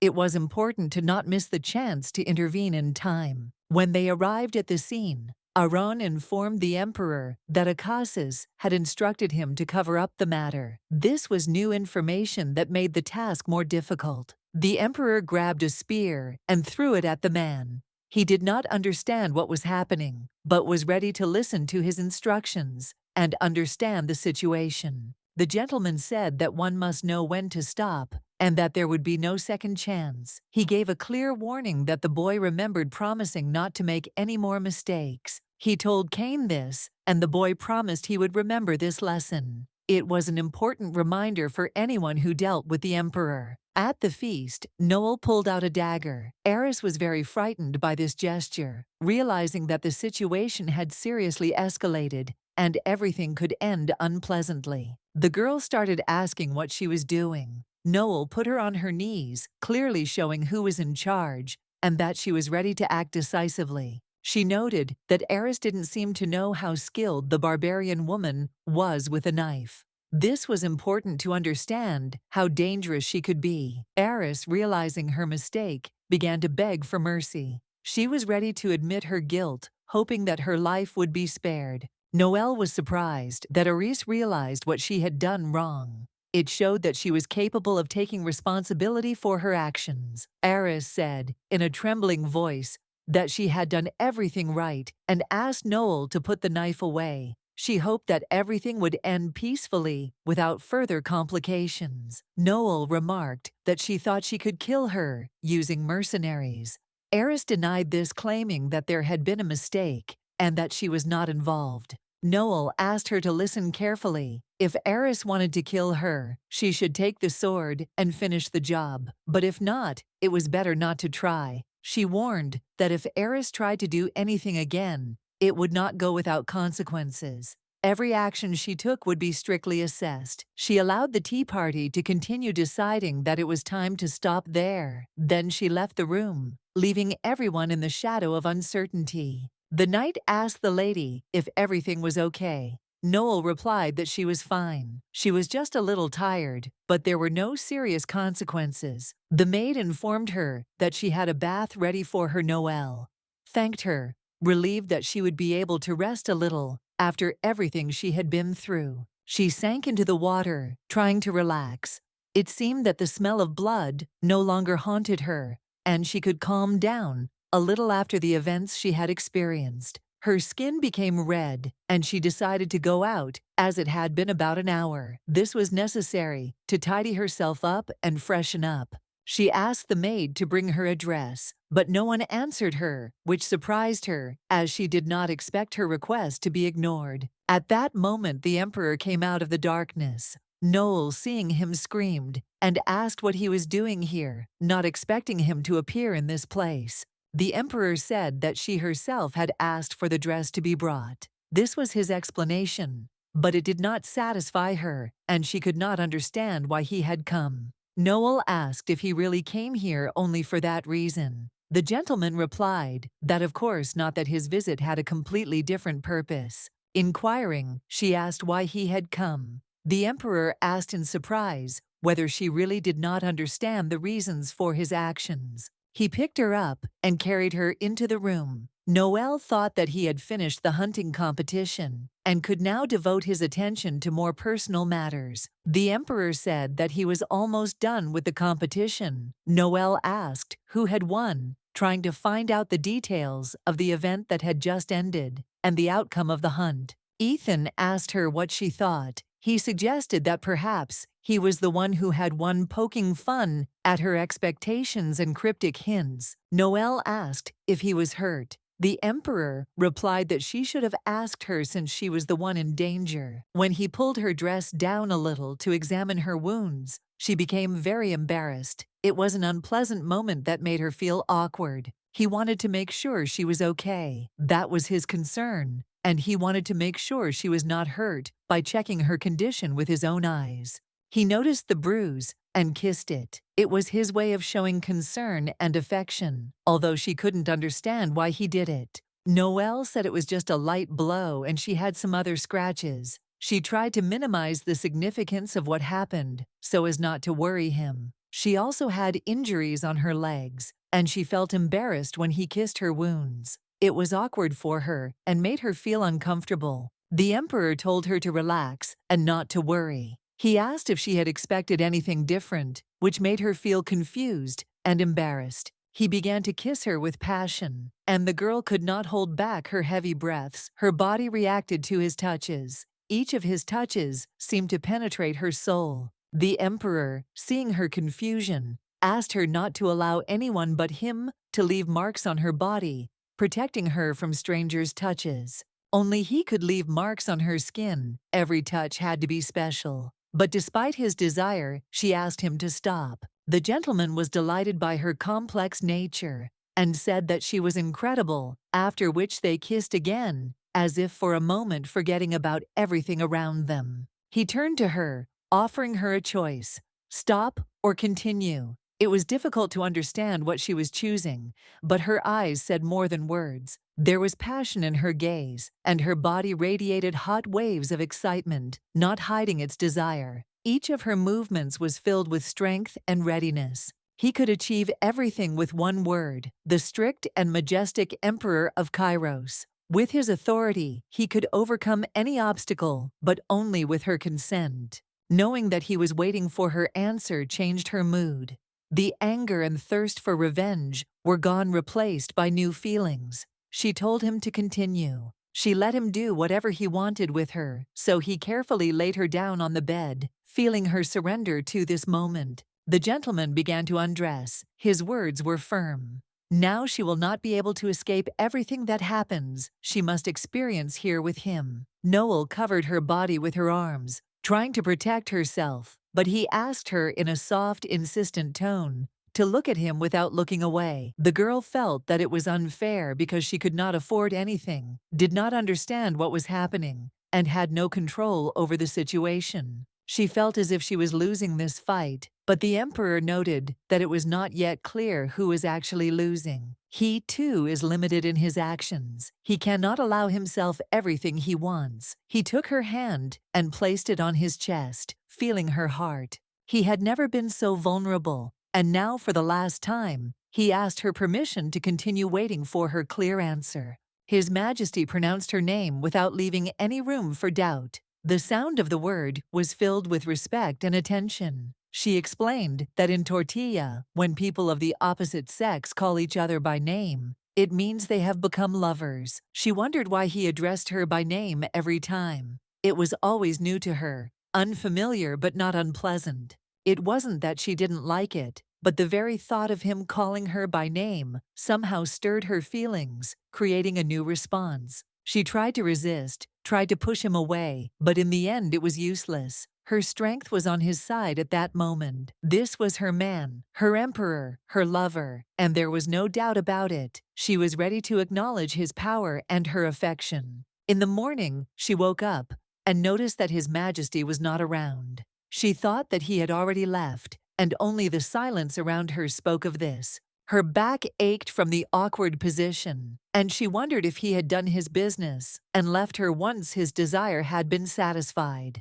The maid came to see if the mistress was awake. She had fresh flowers in her hands, which she brought to dispel her thoughts. Noel said that she could come in now. The maid and Saratov entered with bouquets, preparing to deliver a message from His Majesty. Sarah, greeting her mistress, said that these flowers were for the Akasis from His Majesty, who already knew her preferences better than anyone. He remembered all her little whims and eccentricities, better than anything that seemed important to her, even more thoroughly than decorative ornaments. Sarah congratulated her mistress on her first wedding night spent with His Majesty, expressing her best wishes for this new stage of life. The girl couldn't understand how exactly they found out about her secret, because she was sure that she did everything right to hide it. Doubts tormented her, unable to understand the situation. Sarah quickly noticed that her mistress was not stupid enough to not realize what kind of nights she spent with His Majesty.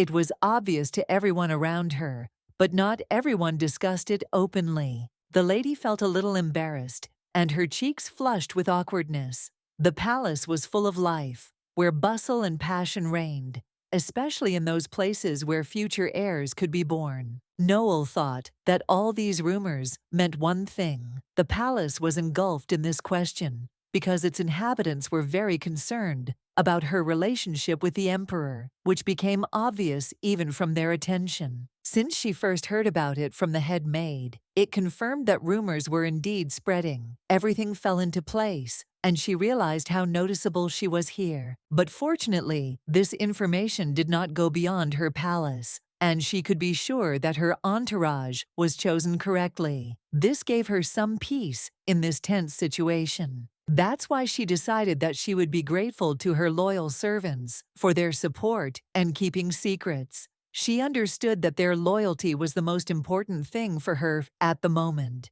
The mistress asked Sarah to get down to business. She was not naive enough to think that the maid had come here just like that, without a reason and without a hidden intention that she was ready to reveal. The maid explained that from the moment she appeared in the imperial palace, not only the emperor, but everyone around her had attracted attention. She became the object of interest of all the courtiers. As a stranger from the northern lands, she attracted curiosity, and her status as a princess only added to the mystery. Everyone around her wanted to know more about her, and this created additional pressure. Moreover, she was able to win the heart of the emperor, which no one else had managed to do. This fact only increased the attention to her and caused respect and sometimes envy among the courtiers. In such circumstances, it was impossible to remain in the shadows. She realized that her every move was under surveillance, and she could not help but notice the growing attention to everything she did. The mistress thought that Sarah wanted to emphasize yesterday's events, and the maid confirmed her thoughts. However, there was nothing surprising in this. The situation was more than expected. But the way the emperor was confused and despite this quickly dealt with the situation, confirmed that His Majesty was still paying attention to her every step. It is an undeniable fact that Acacia had to learn to protect herself because the palace was full of dangers. She could not rely only on others, especially in such moments. Sierra the maid boldly expressed the idea that even the emperor could not protect her from all possible threats. He was strong, but even his influence was limited. To protect herself, she must be strong enough. In the example of Acacia's, Mulb, the maid showed that only personal strength can guarantee safety in such a cruel environment. Noelle pointed out that Sierra was right, but she couldn't help but admit that it would be a difficult task for her. After all, she came from far away and had to learn everything from scratch. She felt like she had more to say. Sarah clearly hadn't finished her thought, and there might be more important details to hear. The maid added that there was one way to increase her power, to become Caroline the Empress. It was not just a proposal, but a vital step for her survival in the palace. Caroline was the emperor's legal wife, the Empress, and this status gave her special protection that other women in the palace did not have. It was the surest path to safety. When the emperor tried to convince her, she rejected him, citing revenge. However, now her decision had changed, and another reason made her think about it. The sword that was held over her and her image as a monster were a terrible reality. Every day her life was under threat, and it gave her no peace. Everyone who looked at her was looking for weakness, and there were too many enemies. She understood that only a strong position could help her survive in this cruel world. Clenching her fists, the girl decided that if she became queen, even the emperor would not be able to protect her. She realized that in order to survive, she needed to become strong. She said she had no intention of becoming empress. She said that for the Acacias, like everyone else, the palace had two limited means of survival: becoming an empress, giving birth to a prince, and then securing her status as crown princess and future empress was the only path Sierra could offer for her survival. This was the last piece of advice she could give to the lady, so that she could feel safe. Only through power and protection could she ensure her future. The lady asked Sarah to wait and ask why she was doing her such a favor. The question was important, and she could not help but ask it. Sarah asked again if there was a reason for this. The lady remembered that she had always heard about the strict laws of the palace and knew that she did not interfere in the fights between the Acacias. However, from the very beginning, Sarah showed her kindness, and this could not but raise questions. The lady did not understand what was behind this attitude. Sarah replied that there is no good in the world without a reason, and bowed. The lady remained perplexed, not knowing what exactly was hidden behind her words and actions. The men began to whisper that the emperor had also visited the palace of Acacias Noel the day before. This was strange, because everyone knew how carefully her secrets were guarded. Lucas noticed that the emperor seemed to be in a good mood that day, but no one knew exactly what was the reason for such behavior. The emperor asked again if everything was as he had been told, and his servant Aaron confirmed it. The situation was under control, and everything was going according to plan. Now the emperor could rest a little, although Ethan remained in thought, wondering if Noel liked his actions and what consequences this visit would have. Ethan also wanted to find out what happened to Ivan, as there was no news about him. He continued to worry about the fate of this important person. The servant, wanting to talk about it, said that Ivan had probably returned to the capital, but his whereabouts were unknown. He could be somewhere in the area. At that moment, the first prince, Ivan Apuleius Kairos, entered the office. His appearance was unexpected, and everyone present took notice of his arrival. He reported that he had carried out the emperor's orders and returned to the palace as duty required. This was an important message that was expected at the palace. Ivan, returning, understood that he had much to tell his emperor. Even being in the palace, he was absorbed in work and duties. The general, noticing his arrival, said he thought so. He offered a detailed report on the current situation in the northern region, which required special attention. Sarah then reminded me again that there is no good in the world without a reason, but the lady could not understand what exactly she meant. Everything remained a mystery. They had not met before, and the maid was delighted to finally meet her mistress. She invited her to see something amazing. She asked her to look where it was so beautiful. Noel agreed that it was indeed worth looking at, like a painting. Noelle agreed that it was worth going outside the palace to see the beauty around her. However, she knew she had her limitations. Noel thought about it, but her maid quickly pointed out that of course she couldn't leave the palace. It was impossible according to the rules. At that moment a man appeared behind her and said that if she really wanted to, she could go. This was an unexpected offer for her. He explained that there was no reason why she could not leave the palace.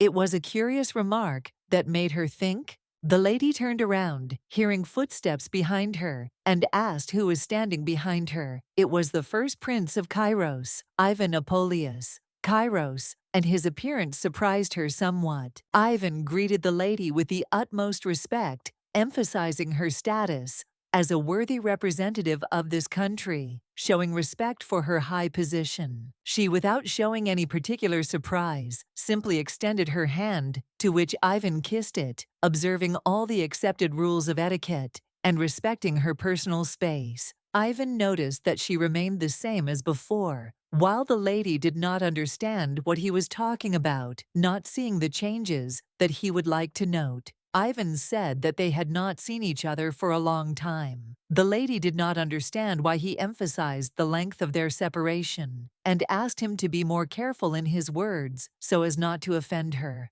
He, breaking the distance, called her by name, which caused a sharp reaction from the lady. She ordered him not to pronounce her name again, without permission, demanding respect for her customs. It reminded her of the time when the emperor also called her by her first name, something that only lovers could do in her native culture, which added to her feeling of awkwardness. Ivan believed that he had the right to call her simply Raya, which frightened the lady since she did not allow such close treatment, not approving of his habit. He said that she had become even more beautiful, to which the girl, holding back her emotions, asked him not to call her that anymore, because it seemed unnecessary and inappropriate to her. For Ivan, Rias sounded too long, but despite her request, he still did not allow himself to call her anything else, which irritated the lady. He continued to insist that he call her Raya. The lady, trying to remain calm,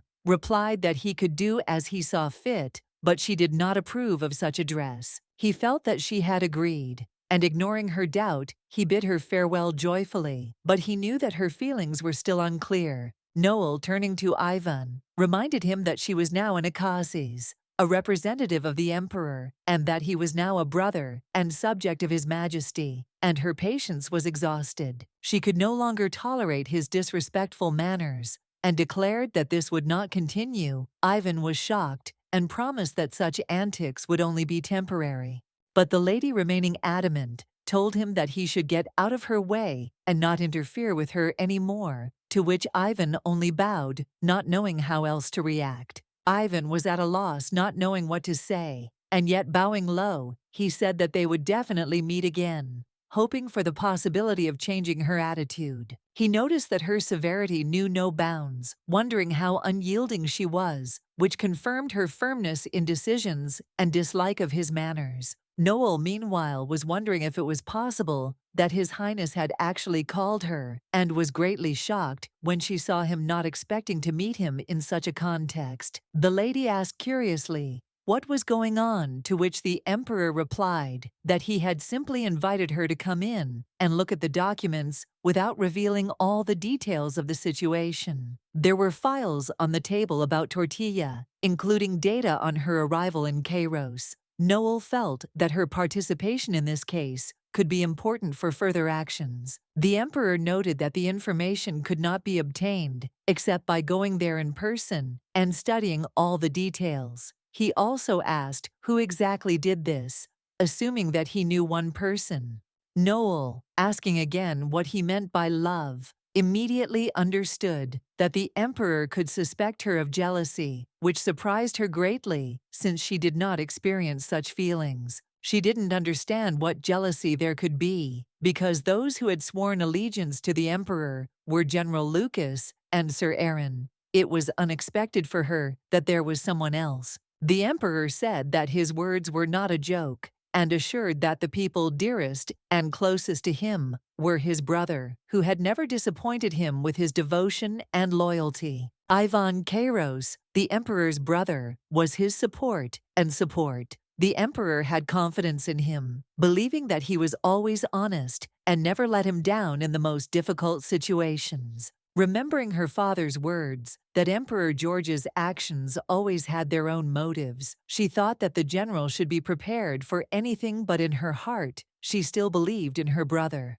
The emperor noticed how attentively she listened to him and asked why she looked like that. She suspected that there were errors in the documents, but decided not to tell him about her doubts. She wondered if the emperor's trust in his brother was excessive, considering that her father had been devoted to his brother as well. She wondered if he was too naive in his expectations. She couldn't know what his brother was really thinking, and she wondered if she should reveal her thoughts. Perhaps she shouldn't interfere with this family history and its secrets. In the end, she decided that it was none of her business, and simply said that nothing of the sort was happening. She did not wish to delve into these matters, leaving them to the emperor's conscience. However, she noted that she wondered if he had really invited her to look at the documents. It all seemed too complicated, and she couldn't help but wonder. The night had been full of anticipation, and she thought the emperor might have other plans, but perhaps his intentions were really related to the documents, and she did not know what to think.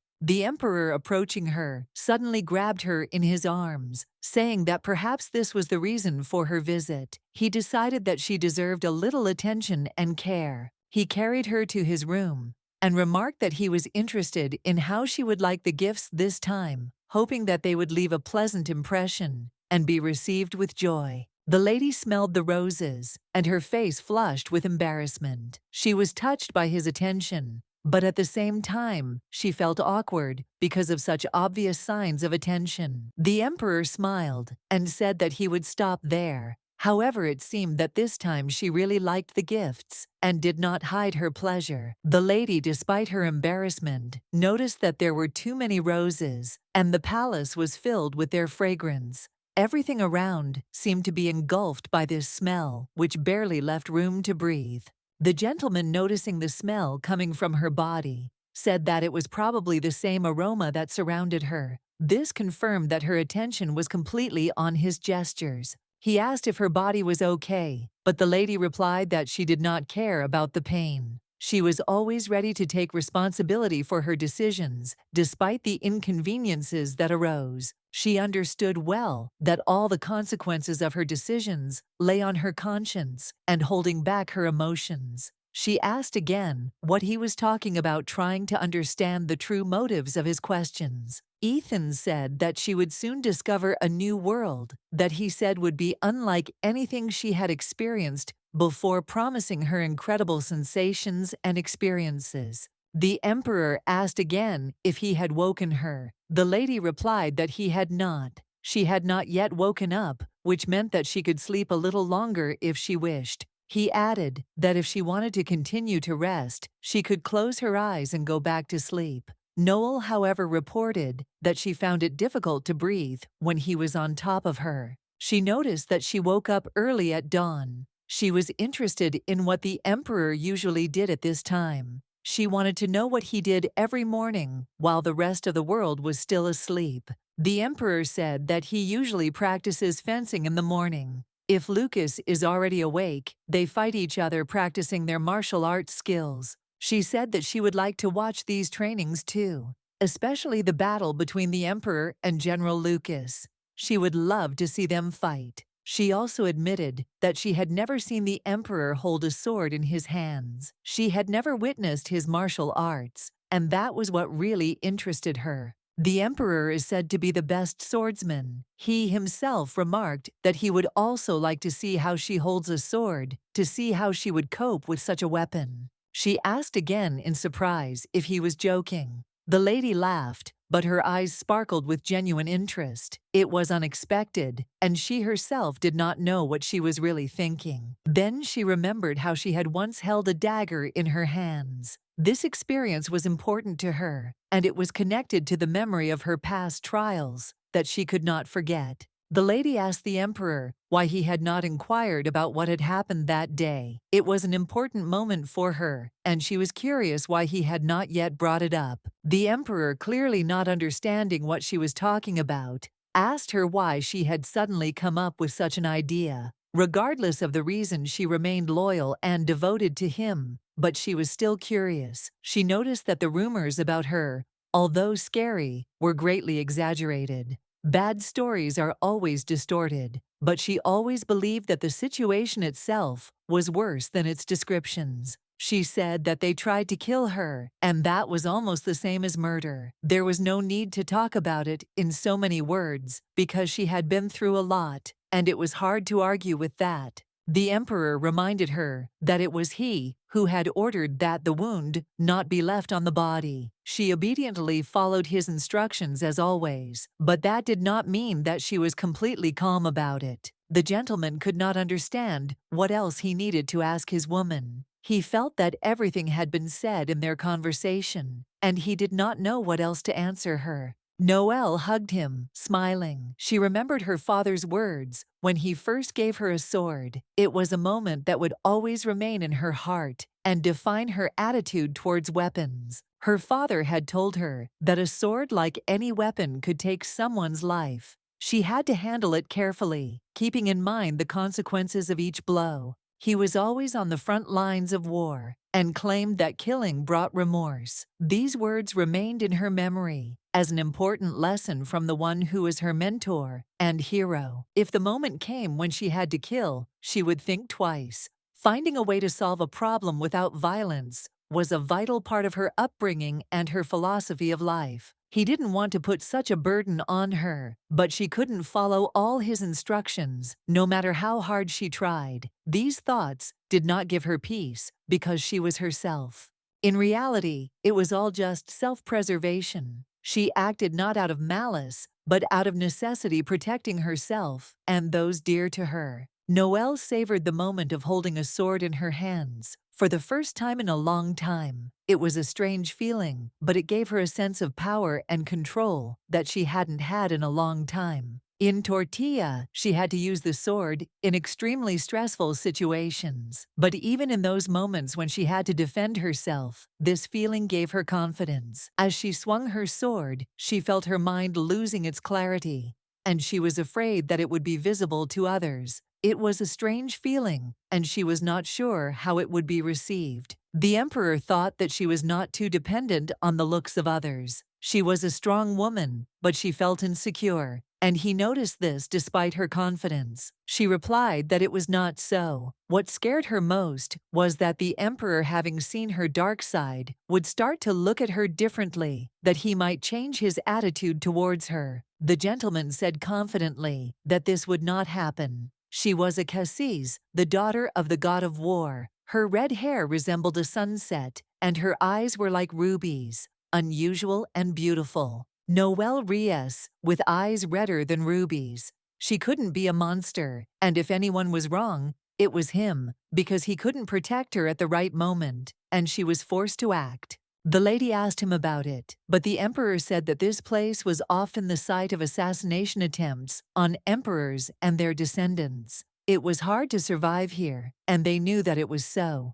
To survive, one had to be willing to take up the sword. The emperor assured her that this was not her fault, and that he never blamed her for these actions. She was forced to act this way because there was no other choice in this place. This lesson was painful, but reality dictated its own terms. He hugged her tighter, confirming his words. He did not blame her and was ready to support her in any difficult situations, no matter how they unfolded. The lady continued to train in fencing with the knight, honing her skills. She was determined and self-confident, and this helped her to achieve success. She won another duel. She noticed that her eyes were not mistaken. Sierra's sword was straightforward and honest, and its owner was also a strong fighter. A Cassis had won, and the maid was delighted. It had been an impressive battle, and she could not hide her delight at the skill she had seen. She watched with interest as the emperor and Lucas trained. He was lucky to have the chance to see the emperor's swordsmanship in action. The lady was surprised when she saw that the general had arrived. Ivan informed her that he was also present, and this was a moment that could not leave her indifferent. So she greeted His Highness. It was important to her, and she showed politeness and respect, as always in such situations. Lucas had been asking the prince to fight him for a long time, but now he changed his mind. He wanted Acasis to be his opponent, as he considered him the strongest. Noel noticed that she was no match for the general. She had not held a sword in years, and her skills were not up to the task of defeating such an experienced fighter. The gentleman reassured her that there was no need to say that he just wanted to have some fun and enjoy the moment with her without expecting a serious fight. Noel agreed that it would be next time Ivan watched this feeling, how their relationship became more and more warm and trusting. The lady hadn't really picked up a sword for a long time, and she was a little ashamed of her skills. She felt that she needed to work hard to be worthy.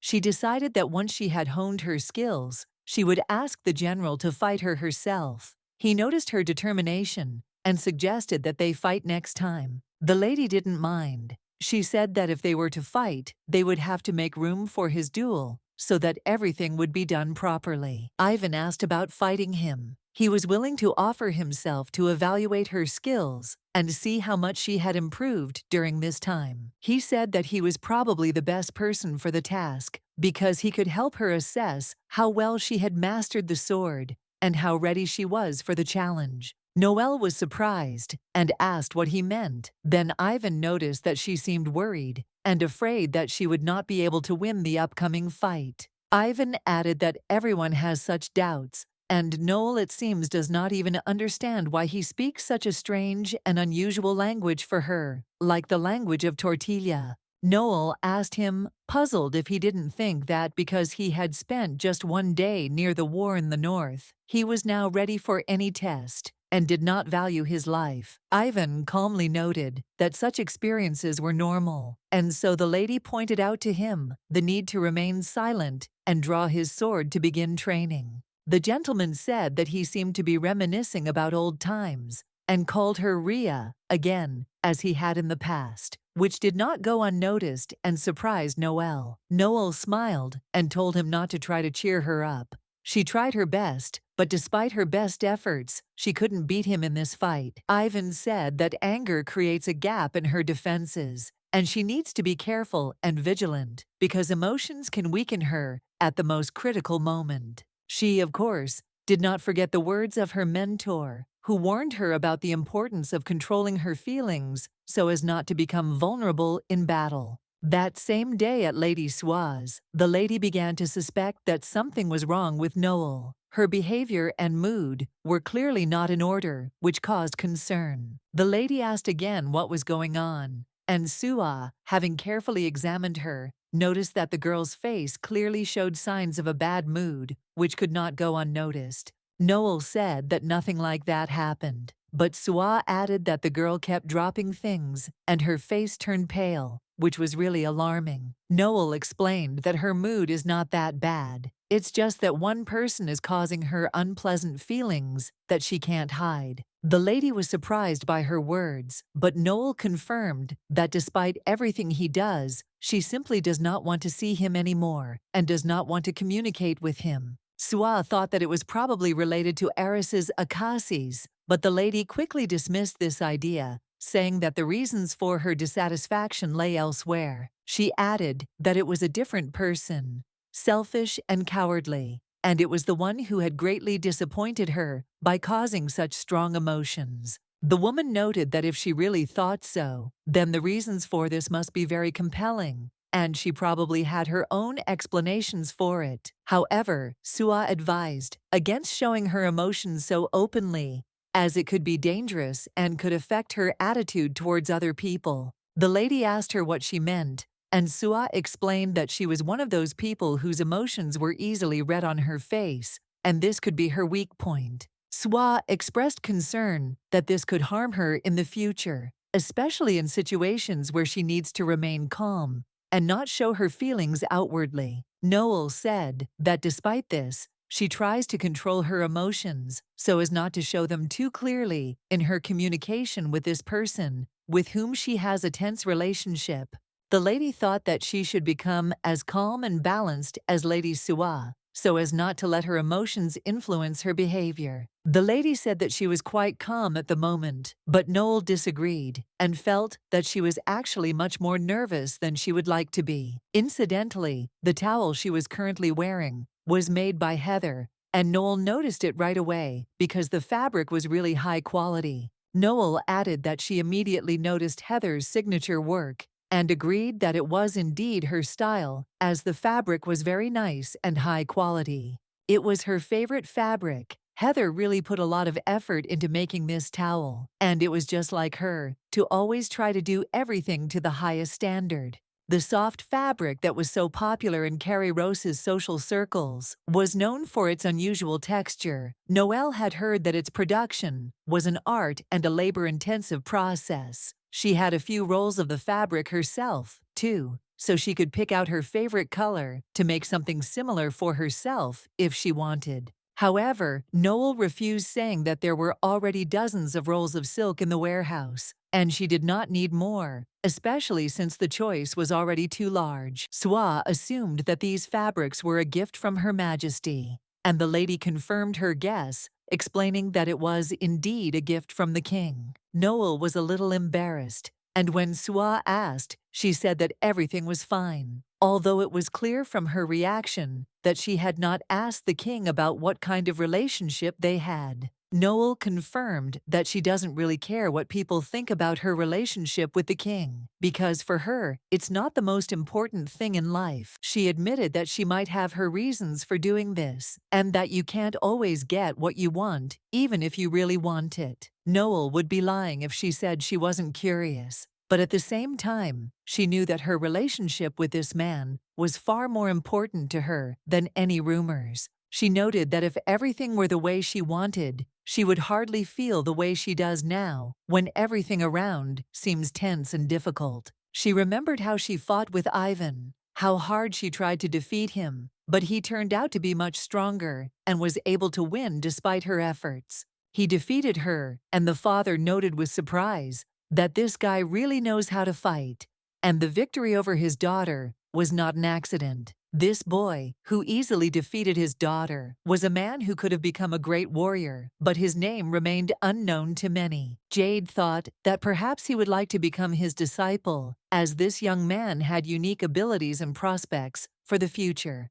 Being the only disciple of the god of war, Jade noticed that the boy was surprised by such an opportunity, because he never even dreamed of becoming a disciple of such a great master. Memories of the past often pop into his mind when he sees it, and it causes strong feelings that never go away, reminding him of that time. These feelings were her first love, and it was Ivan Apolius Kairos, whose name became an integral part of her life and heart, despite everything that happened. So, I try to make her come any time. Next time she will prepare her favorite tea. Noel agreed and said that she had a very interesting time with her today. But then Swak noticed that her mother had come to visit her. She did not understand why she was there. Noel greeted the lady and remarked that she was glad to meet her. The lady also greeted the Cassis and said that she had heard that her daughter owed a lot to her. Noel flew up that she owed her a lot. Swa always listened to her complaints.